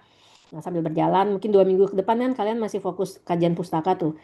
Bisa saya kalau malam ini diskusi kelas nggak tutup, nggak mencukupi diskusinya, ada yang masih ingin tanya, kita buka diskusi online aja ya kali ya. Karena kalau nulis kan capek tuh saya nulisnya ngetiknya. Ya, mau. Bu, Setuju, Bu. Ya, izin Bu, Setuju Bu. kalau ya, perihal diskusi kayak gitu, ini sebenarnya cuma masukan dari saya aja Bu. ya, Karena kan kebetulan kita kan belum pernah offline ya Bu ya. ya. Apabila seandainya Bu, kita cari waktu coba bareng-bareng kita mungkin diskusi secara offline, bisa nggak Bu? Bisa. Mau offline di mana? Mungkin kalau memang Ibu posisinya di Depok, nanti coba Mau ke kita cari Depok. cocok, iya kita coba Oh, cocokin aja Bu ke boleh. Depok gitu nanti. Sebenarnya gini loh, Kamis itu ya, makanya kalau gini, kalau kuliah kita kan kemarin sepakatnya pas puasa online, nggak masalah, oke. Ya, Saya itu, ya kalau Kamis, saya bisa, ya ini pengaruh juga dengan mobil ya, kalau genap saya bisa gitu ke kampus. Karena kan ininya, apa, transport ya, kalau misalnya di hari Kamis, kita let's say nih mau offline, kuliah mungkin jam 7 offline, diharapkan sebelum itu, tapi kan kalian karena kerja juga ya, tapi kan kalau perlu Bu, mungkin dari jam 4 bisa ketemu, boleh dijadwalkan ketemu di kampus sebelum kuliah lagi, nggak masalah, gitu iya loh. itu boleh Bu kalau Hmm. mungkin Karena gini, Kak, punya saya juga info. nggak mau membebani anak saya, misalnya ini rame-rame harus ke Depok kan perlu mungkin waktu biaya, apa ya, maksudnya kalian udah milih Salemba ya, kalau bisa di Ya, Salemba gitu kan. Bukan berarti nggak dibolehin ke Depok loh, tapi kembali kan ngejas waktunya gitu. oke siap Ibu. Kan rata-rata ini kerja semua kan? Ya nggak? Iya Ibu. Heeh, jam kerja kalau apa mau bisa izin atau apa, apalagi Nah, ya ini kita memang sampai UTS kan ketemunya sampai puasa terus nih. Nah, itu Iya. terserah nggak. Izra koordinasi aja, informasikan ke saya, kita sesuaikan jadwalnya. Dan tadi saya bilang kalau mau Kamis yang di tanggal genap, Bu, ketemu di kampus. Kita mulai jam 7 tapi sorenya masih mau diskusi, boleh. Saya datang lebih awal di Salemba gitu. Oke, boleh Ibu. Itu lebih Berarti efektif juga ya. Mm-mm. tanggal 26 ya Bu ya? Minggu depan bisa ya, minggu depan kalau mau disesuaikan. Oke, Boleh. boleh. Nanti Jadi kita coba, mulai jam 7 sebelumnya ya kalau kalau ini ya. kan. Heeh. Oke, siap Ibu. Nanti coba kita Ya diskusi. sepakatin ya. Ya, Ya, ya. Ibu siap. Sip. Ya, Ricky, nanya lagi Ricky. Ya Bu, maaf tadi ketinggalan. Ya. Jadi kalau misalnya gini Bu, mungkin ada beberapa, mungkin saya dan beberapa teman-teman gitu ya Bu ya, Hmm. yang mungkin bahasannya tuh agak sensitif gitu ya Bu. Itu kan memerlukan ruang pribadi dengan Ibu gitu ya. Itu gimana ya Bu? Kira-kira kalau Mohon maaf. misalkan ada seperti itu gitu. Maksudnya bahasa sensitif apa ya? Maaf, gimana nih? Ya misalnya gini Bu, isu yang terjadi di instansi kita gitu, atau misalkan di Oh, tempat nggak kita mau kerja. secara publik ya? Nggak mau, Iya maksudnya seperti itu Bu. diskusi. Itu itu Ya. itu gimana ya Bu ya, diaturnya ya? Saya kurang ngerti ini. Ini sensitif. Ini apa? Kaitannya sama apa, Mbak? Nggak bisa dikasih Em, X, Y gitu nggak bisa ya? Nah, Anonim. ya, kayak misalnya kan kayak saya, contohnya saya lah Bu. Itu kan di situ kan di diskusi saya pakai istilah AA, Hmm. XX, YY gitu Hmm, loh Bu. hmm, Jadi hmm, hmm. itu kan lebih ke arah privasi gitu ya Bu. Takutnya apa ya? Ada beberapa mungkin ketakutan dari teman-teman. Takutnya membuka aib perusahaan seperti itu Ya, Bu. ya, ya, paham, paham. Ya, sebenarnya saya juga nggak minta langsung mendetailkan buka gimana nggak ya. Tapi kalau tadi Ricky udah nulis kan di forum ya, di diskusi ada. Nah, nanti saya kan merespon itu juga. Nanti mungkin coba dilihat di situ. Kalau ada yang mau lebih spesifik, nah mungkin saya cuma sifatnya memberi arahan kan ini ya. Ini bukan lapor, saya bukan kayak lapor ke KPK gitu, bukan ya. Bukan whistleblower, nggak kan Ricky. Gitu loh. Iya sih Bu, iya gitu. Iya.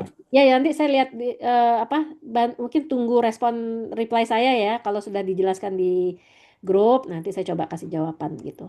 Baik Ibu, Tapi terima gini, tadi kasih. mungkin juga kalau merasa aduh nggak mau rame-rame gitu ya. By email juga bisa kali kalau nanti lanjut. Tapi harapan Oh, saya coba tunggu dulu masukan saya per hari Senin. Kalau oh memang gitu. "Oh, saya masih ini, nah itu bisa by sementara by email dulu kayaknya ya. Ya, Oke atau Ibu, nanti. terima Heeh, kasih. ya. Karena takut ngomong ke teman-temannya pada bocorin ya masalahnya ya. Enggak sih Bu, lebih ke arah apa sih? Kan kita kan Ya, untuk ya, ya. sekolah kan memperbaiki ya Bu, Betul. apa institusi kita gitu. Mm-mm. Nggak Mungkin apa-apa. ada tugas dari atasan seperti itu kan, kita Ya, kan tidak bisa publish gitu Bu, betul. seperti itu Setuju. sih. Nggak, Riki, tunggu reply dari saya di hari Senin. Kalau belum fix, belum masih ada yang perlu ingin disampaikan via email dulu bisa. Atau Baik Ibu, nanti terima di kasih. kelas kita ya cari jadwal yang jadi sendiri. Bisa kok. Oke. Oke, terima kasih Ibu. Sama Ricardo, silakan. Ibu mau nanya Bu, pertama Bu Ya. mau makasih Bu untuk feedbacknya. Hmm. Sebenarnya Bu, kalau ini saya cuma izin apa namanya share juga ke teman-teman.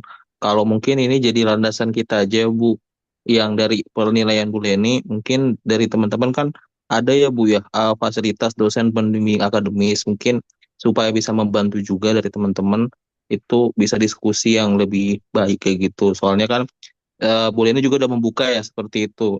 Karena benar benar Bu feedback ini penting juga. Cuman yang tadi pertanyaan saya Bu, saya tertarik Bu pas menyusun abstrak ya Bu ya. Karena kan Mm-mm. jujur saya kan juga dikasih kesempatan juga untuk membuka apa namanya perpustakaan UI itu online yang saya masih bingung Bu yang ngebedain Bu abstraknya pas tesis dengan abstrak yang untuk eh, yang membedakan abstrak tesis dan abstrak publikasi itu sebenarnya isi abstrak itu apa sih Bu ya? Karena kan saya kan jujur baru sama-sama belajar ya Bu ya, terutama Hmm. saya lah Bu. Nah itu isinya yang penting abstrak itu apa sih Bu? Apakah perlu ada metode yang kita lakukan kah atau gambaran umum atau gimana? Karena beragam Bu yang artikel yang saya baca dari jurnal Q1, Q2 kayak gitu Bu. Hmm. Kadang Q3 juga bahasanya juga beda-beda gitu. Nah boleh Ya, gak Bu ya. dijelasin inti sarinya itu seperti apa Bu abstrak itu? Karena kayaknya penting sekali sih itu Bu yang jadi panutan kita ya Bu supaya nggak salah kaprah kayak gitu Bu. Itu aja sih pertanyaan saya, Bu. Makasih, Oke, Bu. ya Ricardo. Sebelumnya saya appreciate udah tahu nih jurnal Q1, Q2 udah artinya udah lihat-lihat nih ya jurnal yang mana gitu kan. Yaitu impact factor udah. Jadi abstrak ya. Memang abstrak itu sebenarnya namanya abstrak ya. Abstrak tuh apa sih kalau bahasa ini udah masih ambigu abstrak gitu kan. Karena tidak detail. Memang nggak diharapkan detail di abstrak. Satu, abstrak adalah uraian secara gambaran umum penelitian atau tadi papernya tentang apa, tesisnya tentang apa. Ya, itu satu. Lalu yang pasti di situ ya abstrak judul, badan tulisan abstrak itu kan paling maksimal berapa? Nah, tadi ada di tesis banyak tulisannya, mungkin banyak ya, ada yang bisa berapa dua tiga paragraf, ada yang cuma satu paragraf gitu kan ya Ricardo? Betul, Bu. Iya, Bu. Di Nah, setiap pembimbing kan ya, beda-beda, Bu. Nah, itu makanya saya biar nggak lari, karena kan supaya kita juga nanti ada feedback dari Ibu, nggak salah lari juga, Bu. Mungkin abstrak ini yang paling mudah gitu, Bu. Nah, itu kalau abstrak itu gini, biasanya pun abstrak sementara untuk makanya tadi kan tugas kalian memang cari abstrak itu memang ditugaskan agar kalian tahu nih, biar eksplor kayak Ricardo udah bingung ini kok banyak modelnya. Nah, itu udah bagus, udah tahu minimal isinya apa. Tapi secara prinsipnya abstrak itu menjelaskan tadi secara uraian umum apa penelitiannya, apa isi tesisnya atau apa papernya. Nah, biasanya abstrak itu jumlah katanya itu memang ada yang membatasi. Jadi kalau jurnal-jurnal itu memang punya syarat tuh, ya. Abstraknya maksimal 500 kata atau 300 kata. Itu ada. Untuk tertentu itu alasannya kenapa nggak itu cuma untuk karena abstrak kalau tebal-tebal banyak-banyak udah jadi satu bab nggak jadi abstrak namanya. Ya, abstrak tuh palingan isinya itu adalah latar belakang, tujuan penelitian, metodenya apa, hasilnya apa. Itu dia, Ricardo, 4 poin itu. Jadi kalau dalam paragraf-paragraf yang abstrak itu ada 2 paragraf, 1 paragraf, tapi setiap dalam paragraf itu berisikan latar belakang, tujuan penelitian, metode dan hasil itu sudah cukup dikatakan abstrak. Lalu kan ada kata kunci biasanya atau keywords. Gitu Ricardo. oke, siap, Bu. Soalnya apa namanya? Biar saya juga jadi evaluasi juga, Bu. Oke, kok Ya, itu aja sih, Bu. Yang tadi oke. saya jelasin juga beririsan juga. Makasih, Bu Leni. Ya. Yang jadi nyata tadi ya, mungkin misalnya nyatat. Jadi kalian abstrak itu latar belakang, tujuan penelitiannya, metodenya untuk mencapai tujuan itu apa, secara umumnya, lalu hasil. Udah itu 4 itu biasanya. Kadang ada yang 3 4 paragraf kan, nggak apa-apa. Tapi prinsipnya keluar bahasa itu, keluar penjelasan umum tentang itu. Dan diingat juga abstrak itu nggak perlu pakai kalau nanti di bab-bab lain kan sitasi itu dalam kurung. Nah, kalau ada abstrak yang dalam kurungnya ada sitasi itu bukan abstrak namanya, itu udah sebuah pernyataan. Nggak perlu. Jadi itu cuma rangkuman itu aja secara garis besar gitu Ricardo ya. Baik, Bu. Makasih banyak, Bu, atas Sama. feedbacknya, Bu. Mm-mm. Oke, ada lagi? Izin Bu, mau tanya Bu, Ya, silakan Tuti. ini terkait pengambilan data ya Bu ya.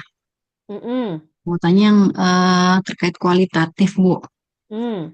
Jadi kalau untuk data kualitatif itu misalkan Bu ya metodenya dengan wawancara. Nah itu Ya. kan gimana ya Bu cara untuk menentukan supaya data kualitatif ini bisa mewakili misalnya satu populasi dan bisa merepresentasikan benar-benar itu fakta yang di lapangan seperti itu, Bu. Karena kan kalau kualitatif itu kan lebih ke arah subjektif juga seperti itu, Bu, ya, kalau Oh. wawancara. Mm-mm. Oke, itu Bu pertanyaannya, Bu. Makasih, Bu. Oke. Ini Tuti nanyanya udah tentang bab 3, tapi nggak apa-apa lah. Nanti ditanya lagi ke Bu Titis ya di perjalanan. Oke, jadi salah satu cara mengumpulkan data benar tadi ada interview dan wawancara. Nah, wawancara itu sendiri memang ada wawancara yang berbagai jenis gitu ya. Nah, ada yang wawancara yang sifatnya open ended. Misalkan bisa aja pertanyaannya bagaimana menurut Bapak atau Ibu tentang kecelakaan kemarin gitu. Nah, kan pasti pendapatnya, oh bisa itu memang memang kita memperbolehkan semua yang menjawab atau yang diwawancara itu memberi pendapatnya gitu. Itu ada sifatnya open ended, open question. Ada juga nanti jadi semua tadi prinsipnya cara kita membuat pertanyaan itu penting Tuti ya. Kalau mendapatkan tadi data sifatnya kualitatif. Yang membuat pertanyaan siapa? Ya kita gitu kan. Nah, kita ingin apa sih? Rupanya parameternya tentang apa? Pendapat, implementasi mungkin apa alat bantu X di proyek. Nah, buatlah susun pertanyaan yang memang nanti diharapkan bukan kita ngarahin tapi bisa mengeksplor jawaban-jawaban yang bervariasi itu. Dan wawancara memang harapannya tuh ada komentar pendapat yang diwawancara itu atau interviewinya itu memberi jawaban yang kalau bisa jangan iya enggak aja gitu. Nah, kembali kalau ditanya itu sulit kualitatif.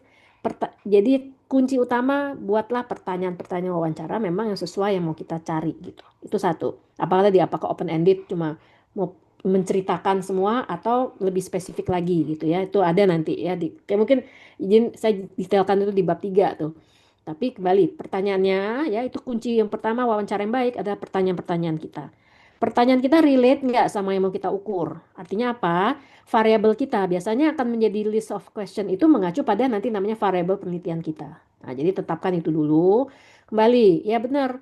Orang mau dalam wawancara ini susah-susah gampang ya saya bilangnya. Kenapa? Kalau banyak, let's say kita melakukan wawancara 10 pertanyaan tadi open ended. Yang kita tanya 10 orang. Wah, saya jamin tuh analisisnya perlu waktu banyak. Karena nggak mudah tuh. Karena kan dia kan berkomentar kalimatnya, kata-kata dia bervariasi. Tugas kita nanti analisis ada namanya konten analisis atau analisa konten jawaban masing-masing itu ada proses, ada waktu lagi gitu. Nah, kembali menetapkan wawancara upayakan tadi pertanyaannya nyambung sama yang mau kita ukur. Satu. Yang kedua, orang yang mau kita tanya, yang akan menjawab atau responden yang menjawab itu memang sudah kita pilih, kita tetapkan memang orang yang paham benar atau relate sama yang pertanyaannya. Gitu. Gitu tuh Ti. Mungkin itu ya. Dan semasalah sampel tadi ya berapa orang ditanya tadi saya bilang karena wawancara itu proses menganalisisnya lama. Kadang kita kan rekam, nah rekam itu verbatim jawaban-jawabannya itu kita analisis, nah makanya mungkin perlu kita spesifikkan nih siapa yang kita jadikan apa respondennya. Kalau apa ya misalnya sampai 30 mungkin wawancara nggak jadi metode yang tepat bisa jadi gitu. Mungkin pakai questionnaire aja kita lebih arahkan karena sampelnya mungkin di atas 30 atau 50 orang. Karena kenapa? Mungkin 50 orang kita wawancara nggak bisa satu semester kayaknya itu kita analisis banyak. Kira-kira gitulah. Tapi memang wawancara itu hal yang penting juga. Makanya kalau dilihat coba baca-baca tesis ya yang menggunakan wawancara tuh berapa orang.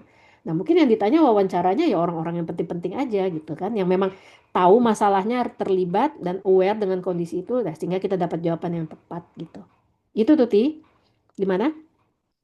Oh ya baik Bu. Mm-mm. Sementara cukup. Cukup ya. Nah, artinya gini, mungkin dilihat kalaupun nanti metodenya ingin perlu wawancara, tadi saya bilang sampelnya harus clear, yang kita tanya siapa gitu ya, harus kalau memang masalahnya di perusahaan, masalah top management, kalau bisa wawancara satu direktur ya mungkin isinya dia aja bisa cukup gitu tuh. Kadang cuma 3 orang tapi yang megang semua ya nggak apa-apa gitu. Maksudnya yang megang yang memahami ya.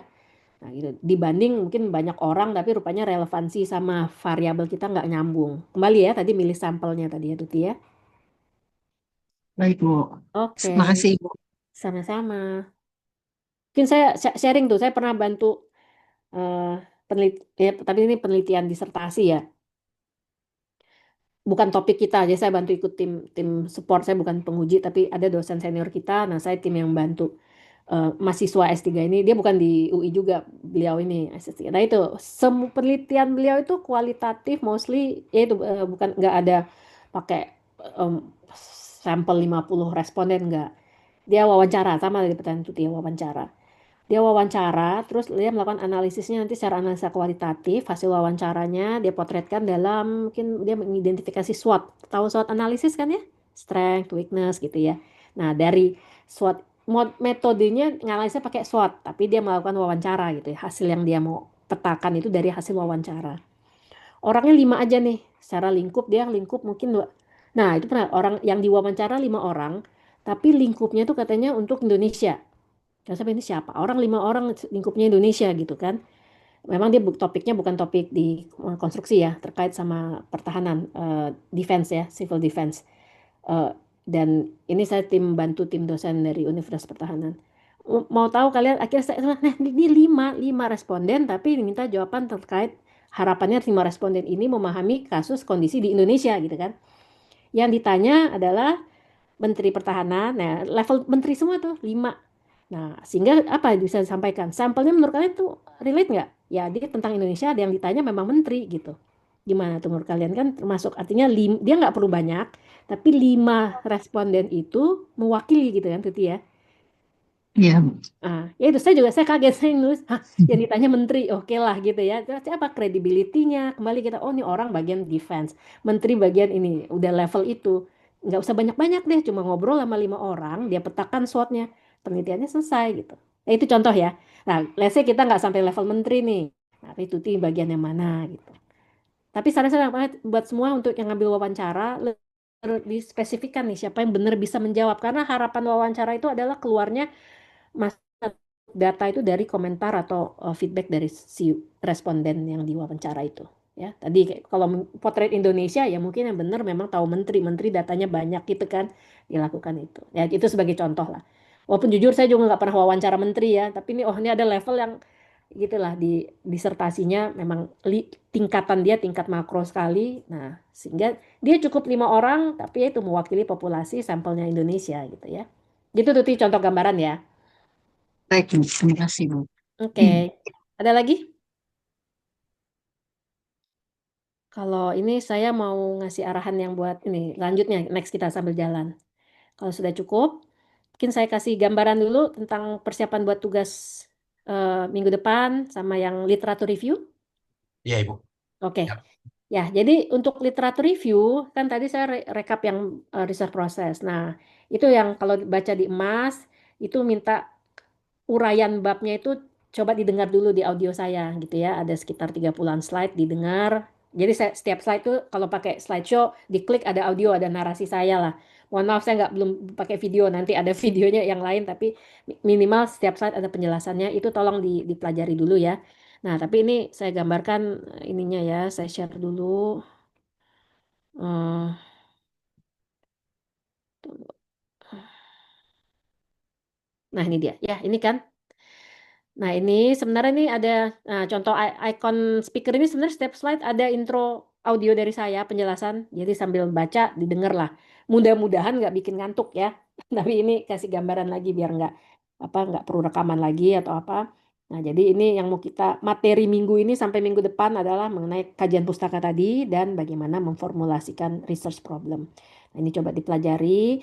Nah, tadi pada prinsipnya tadi ya melihat literatur review tadi. Kenapa kita perlu tadi kan sebagian sudah siapa Ricardo bilang udah baca Q1 Q2. Nah, apa sih esensinya? Kita perlu membaca paper ya, paper-paper 5 tahun terakhir terkait sama topik penelitian kita ya. Kita ingin tahu tadi topik kita ini kita lihat di lapangan gitu misalkan. Tadi ya, maaf ada beberapa Ricky pengen cerita ini ada case Bu di perusahaan saya confidential. Oke, itu kita jaga. Tapi ini terkait case ini sebenarnya di luar banyak nggak sih? Nah, untuk menjustify itu kita perlu cari namanya kajian pustaka tadi, literatur review, ya.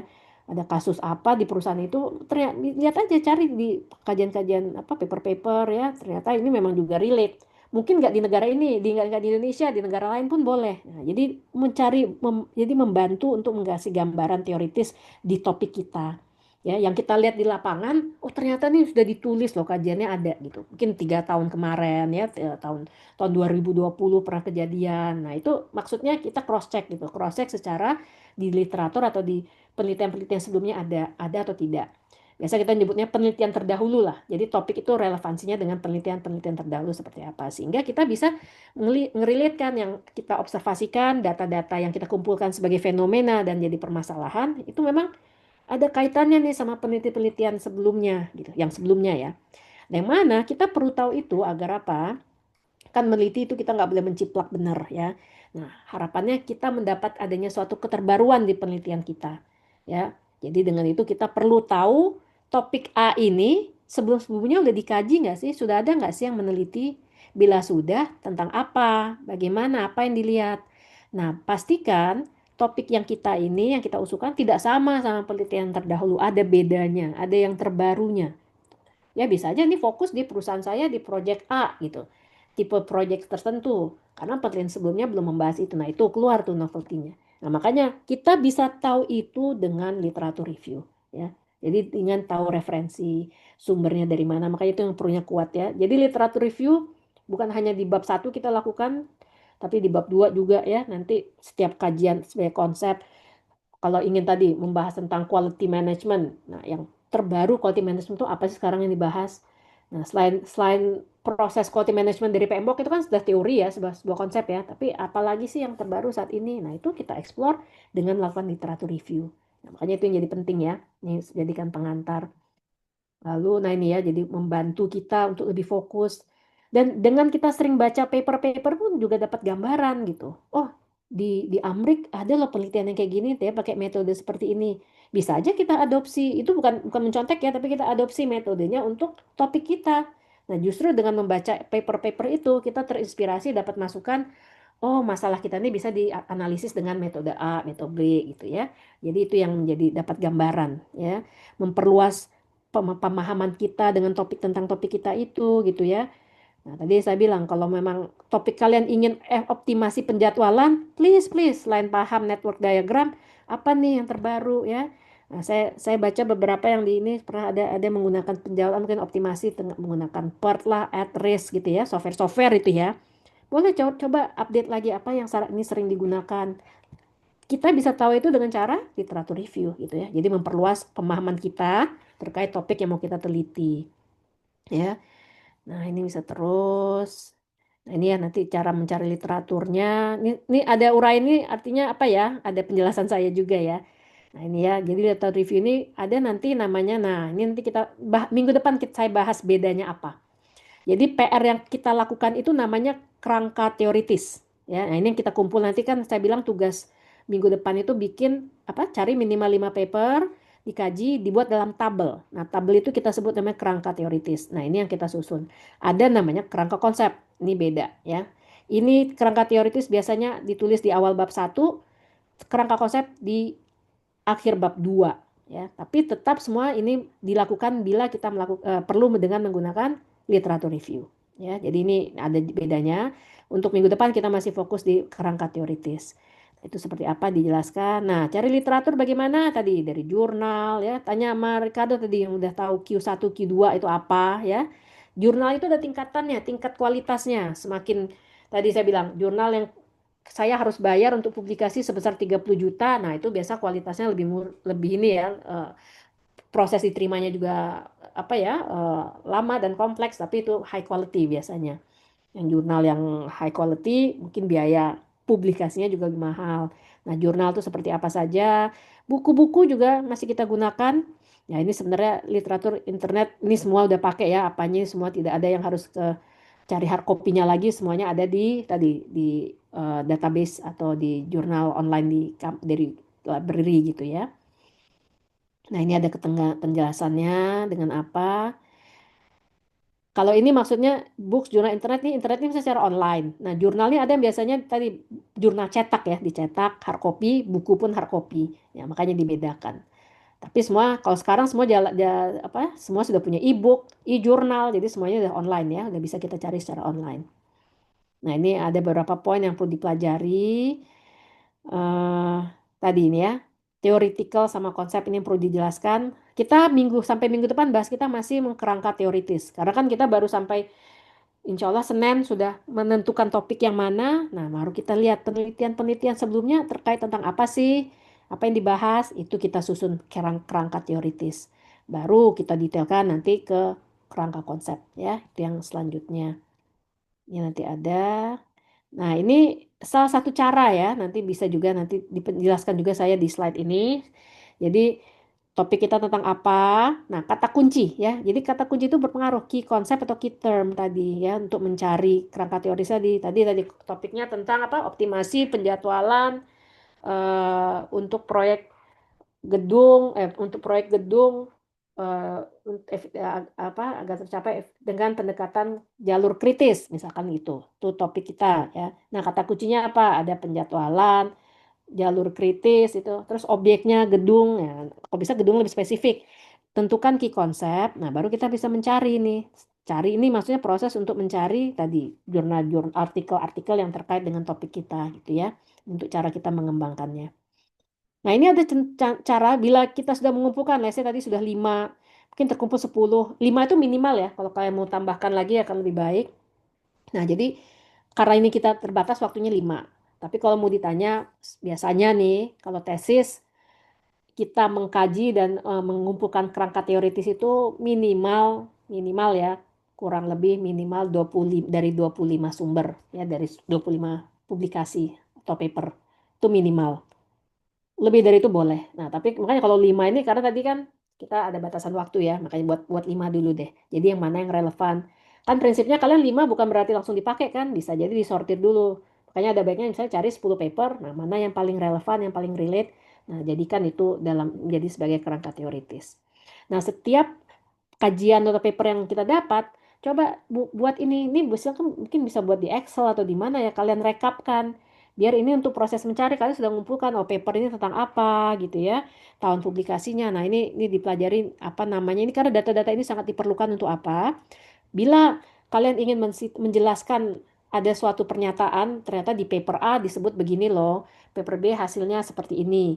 Nah, uraian itu harus kita tuliskan referensinya di proposal kita ataupun di tesis kita kan. Nah, data-data ini sangat membantu ya, membantu citasi referensi. Nah, ini kita buat rekaman apa, kita tuliskan juga dari hasil penelitian kita, apa isunya, apa masalahnya ya, metodologi penelitiannya seperti apa, lalu hasilnya. Jadi kita buat rangkuman. Nah, mungkin dari hari sekarang nih, kalau sudah mulai apa ya, habis mendengar materi saya, mulai diangsur-angsur bisa seperti ini gitu, buat semacam kumpulan tadi, kumpulan referensi-referensi atau paper-paper yang terkait sama topik yang mau diusulkan ya, buat rangkumannya seperti ini, terlihat tuh kita akan perlu pakai yang mana ya, ini sebagai contohnya. Nah, karena tadi kerangka teoritis itu biasa kita dari beberapa sumber ya, tuh ada sumber 1, 2, 3, nah kita jadikan kerangka teoritis, kita lihat ternyata konsep X ini sudah banyak dikaji oleh si A, si B, si C tahun sekian. Nah, keluar itu secara teoritis itu memang udah kuat. Ternyata misalkan untuk membahas quality management, biasanya metodenya tentang menggunakan metode ini ya, metode apa? Let's say banyakkan metodenya mengumpulkan data secara diwawancara atau kualitatif.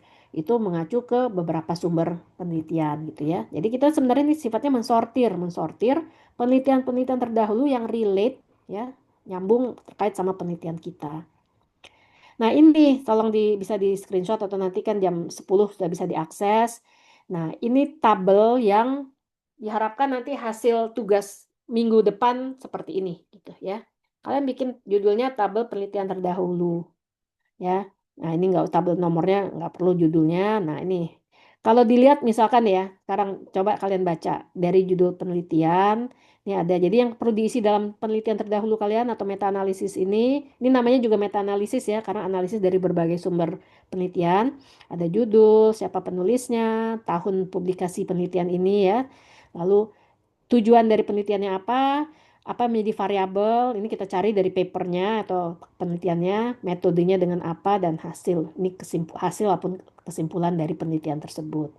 Nah, kalau kita baca nih, kalian bisa ngerelate nih arti kata kunci yang topiknya tentang apa nih kira-kira?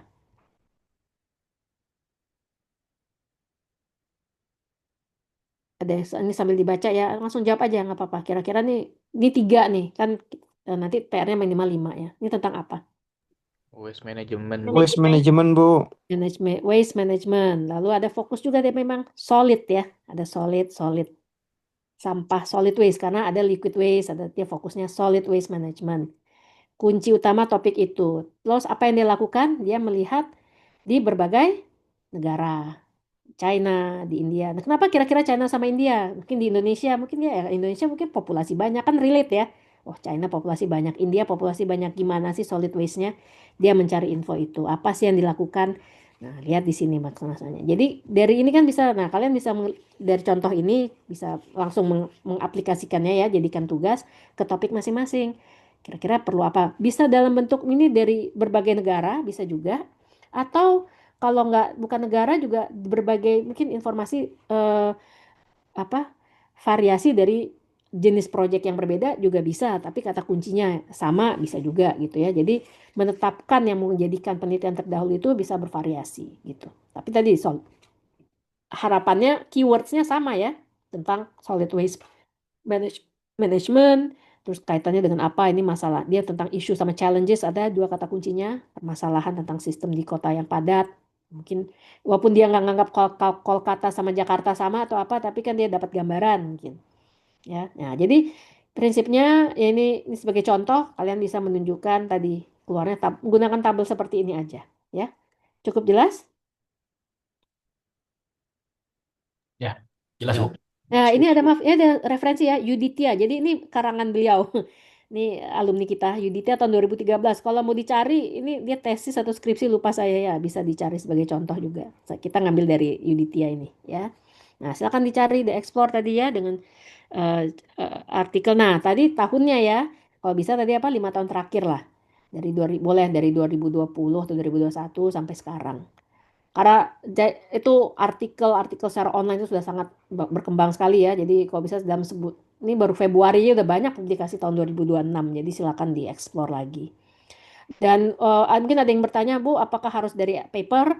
Kalau kalian menemukan ada tesis, skripsi atau disertasi yang terkait sama topik, silakan jadikan itu penelitian terdahulu. Yang sudah publish ya, yang sudah ada mungkin di UI atau kalian baca di mana. Itu bisa juga ya. Nggak mesti dari paper yang ada dalam jurnal, tapi berupa hasil penelitian, berupa tesis, berupa apa atau disertasi itu boleh. Oke. Cukup jelas ini untuk PR nih ya. Ini saya jelaskan dari PR-nya. Ya, jelas ya, Bu. Jadi nanti untuk eh, tugas minggu ketiga, tugas kedua pokoknya, Bu ya. Formatis kayak gini, Bu ya. Iya, iya ini tugas nextnya kan yang kalian kumpul kemarin kan tugas minggu 2. Nah ini Ya, tugas minggu siap. ini tugas minggu 3 ya. Siap, siap, siap. Formatnya seperti ini.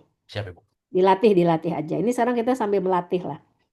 Nah lalu research problem nanti kayaknya kalian dengarkan dulu apa yang ininya ya di ini saya uraian saya.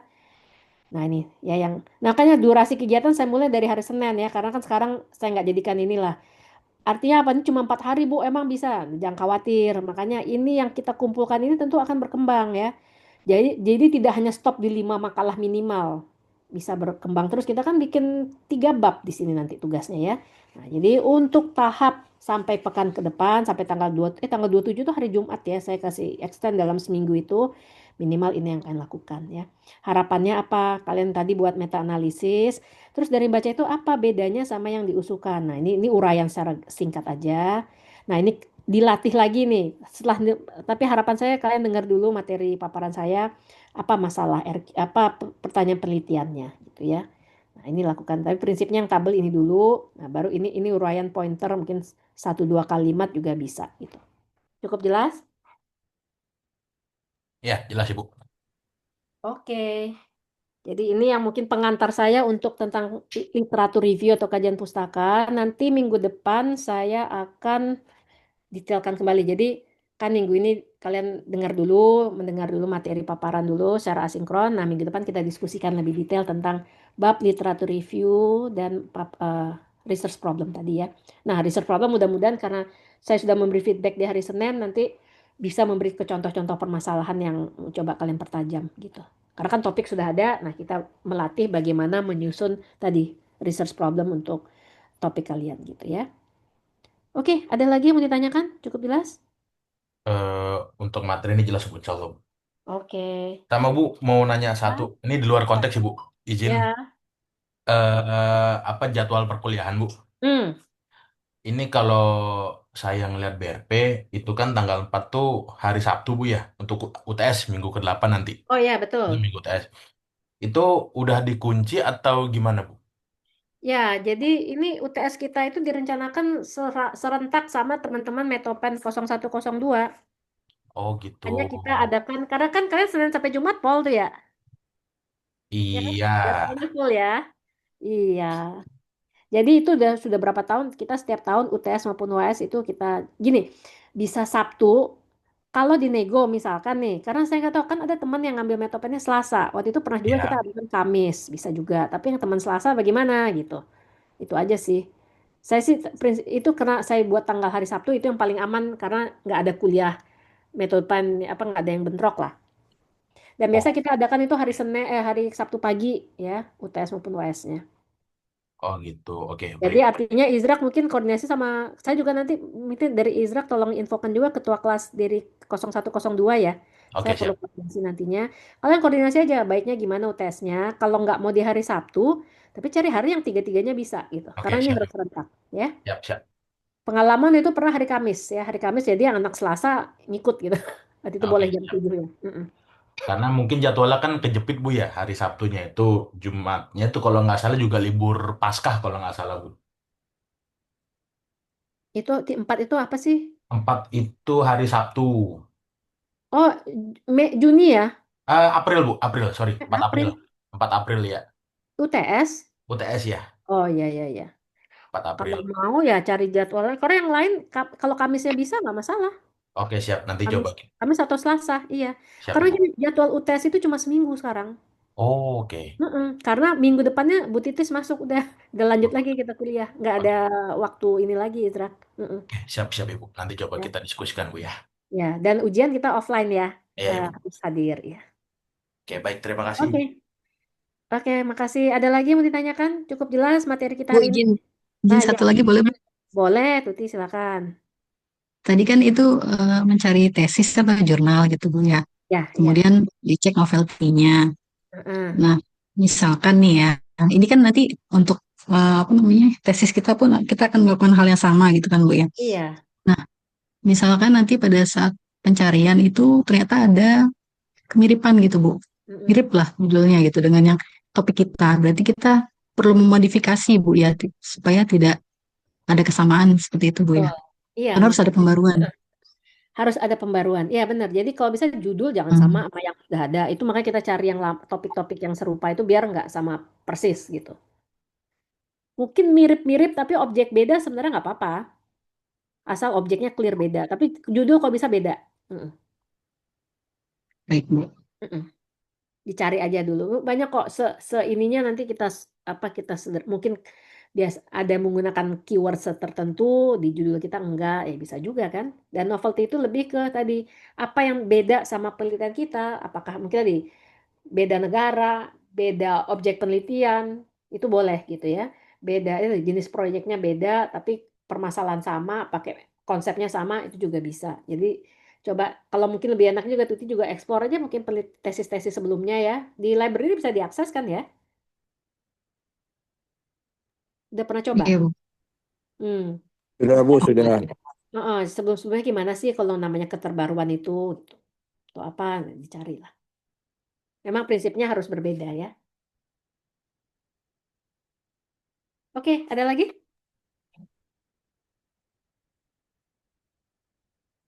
Cukup jelas? Jelas Bu, aman Bu. Cukup Aman jelas Bu, ya. alhamdulillah. Oke, nih Izra udah bantu absen kan ya, biar Udah waktu Ibu, tadi. Oke, sudah. baik. Kalau tidak ada, nah ini kita karena masih ada PR-nya kan, harus mendengar suara saya. Tapi saran saya jangan kalau malam mungkin langsung ketiduran ya, dengar suara saya terserah cari waktu lah yang biar nggak ngantuk. Kalau dengar audionya, nah silakan dilanjutkan sama tadi buat persiapan tugas. Nanti Senin saya koordinasi ke Izrak juga ya, jadi akan saya feedback masukan dari semua teman-teman di sini yang untuk tugas satunya. Sama yang di forum itu saya juga bantu nanti, tapi saya rekap dulu. Saya kasih responnya juga ya. Oke, bila Siap Ibu. tidak ada, terima kasih semua. Terus buat yang ini ada yang sudah kan kita sudah berpuasa yang Muslim ya. Jadi Ya ini Ibu. apa? Selamat berpuasa. Nah, nanti semoga lancar semua, sehat-sehat. Dan nanti minggu depan kalau memang mau diusulkan ketemu offline atau apa, Izra koordinasi ke saya Ya, ya. ya Ibu, nanti saya koordinasikan dulu ke yang lain. Kita Ya. diskusikan dulu Bu. Diskusikan. Jadi gini Ya, kalau saya kalau bisa nih kalau bisa offline yang genap ya karena iya itu Ibu. plat Iya mobil Ibu. belum punya mobil listrik saya jadi Iya Ibu. ya Tapi kalau seandainya bukan di hari Kamis, di hari Selasa gitu tanggal 24-nya bisa nggak Bu? saya ke Salemba gitu. Enggak, mungkin ya Oh itu mau ke gimana Depok. gimana enaknya kita aja. Oh Nanti coba kita diskusiin apakah bisa. Ibu di tanggal 24-nya berkenan atau Hmm. enggak gitu. 24 yang saat ini memang tanggal 24 ini saya udah ada jadwal agak penuh. Oh, oke, Heeh, siap. tapi minggu depannya bisa dilihat. Heeh. Oke, siap. Usulin aja Isra tanggal usulan teman-teman yang bisa saya lihat yang mana yang cocok ya. Ya, siap Ibu. Kalau mau ke Depok misalkan ya boleh-boleh aja asal kalian waktunya ya. Boleh Siap kok. Ibu. Siap Ibu. Oke. Oke, kalau nggak ada kita tutup ya. Nah, jadi nanti bisa diakses semua di Emas. Terima kasih atas waktunya. Ini udah 27 yang hadir. Sebenarnya kita 27 apa 28 ya Izrak ya? Apa Ibu? Oh, Tahu ya? 28 sih harusnya Bu. Oh, masih Kalau ada nggak di sedikit. absen 28 ya. Oke, ya nggak apa-apa. Mudah-mudahan nanti lebih lengkap lagi. Terima kasih atas waktunya.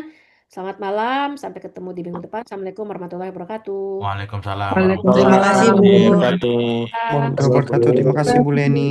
Ya, tetap semangat ya. Terima kasih Ya Ibu. Siap, Bu, Bu. terima kasih. Terima kasih, Bu.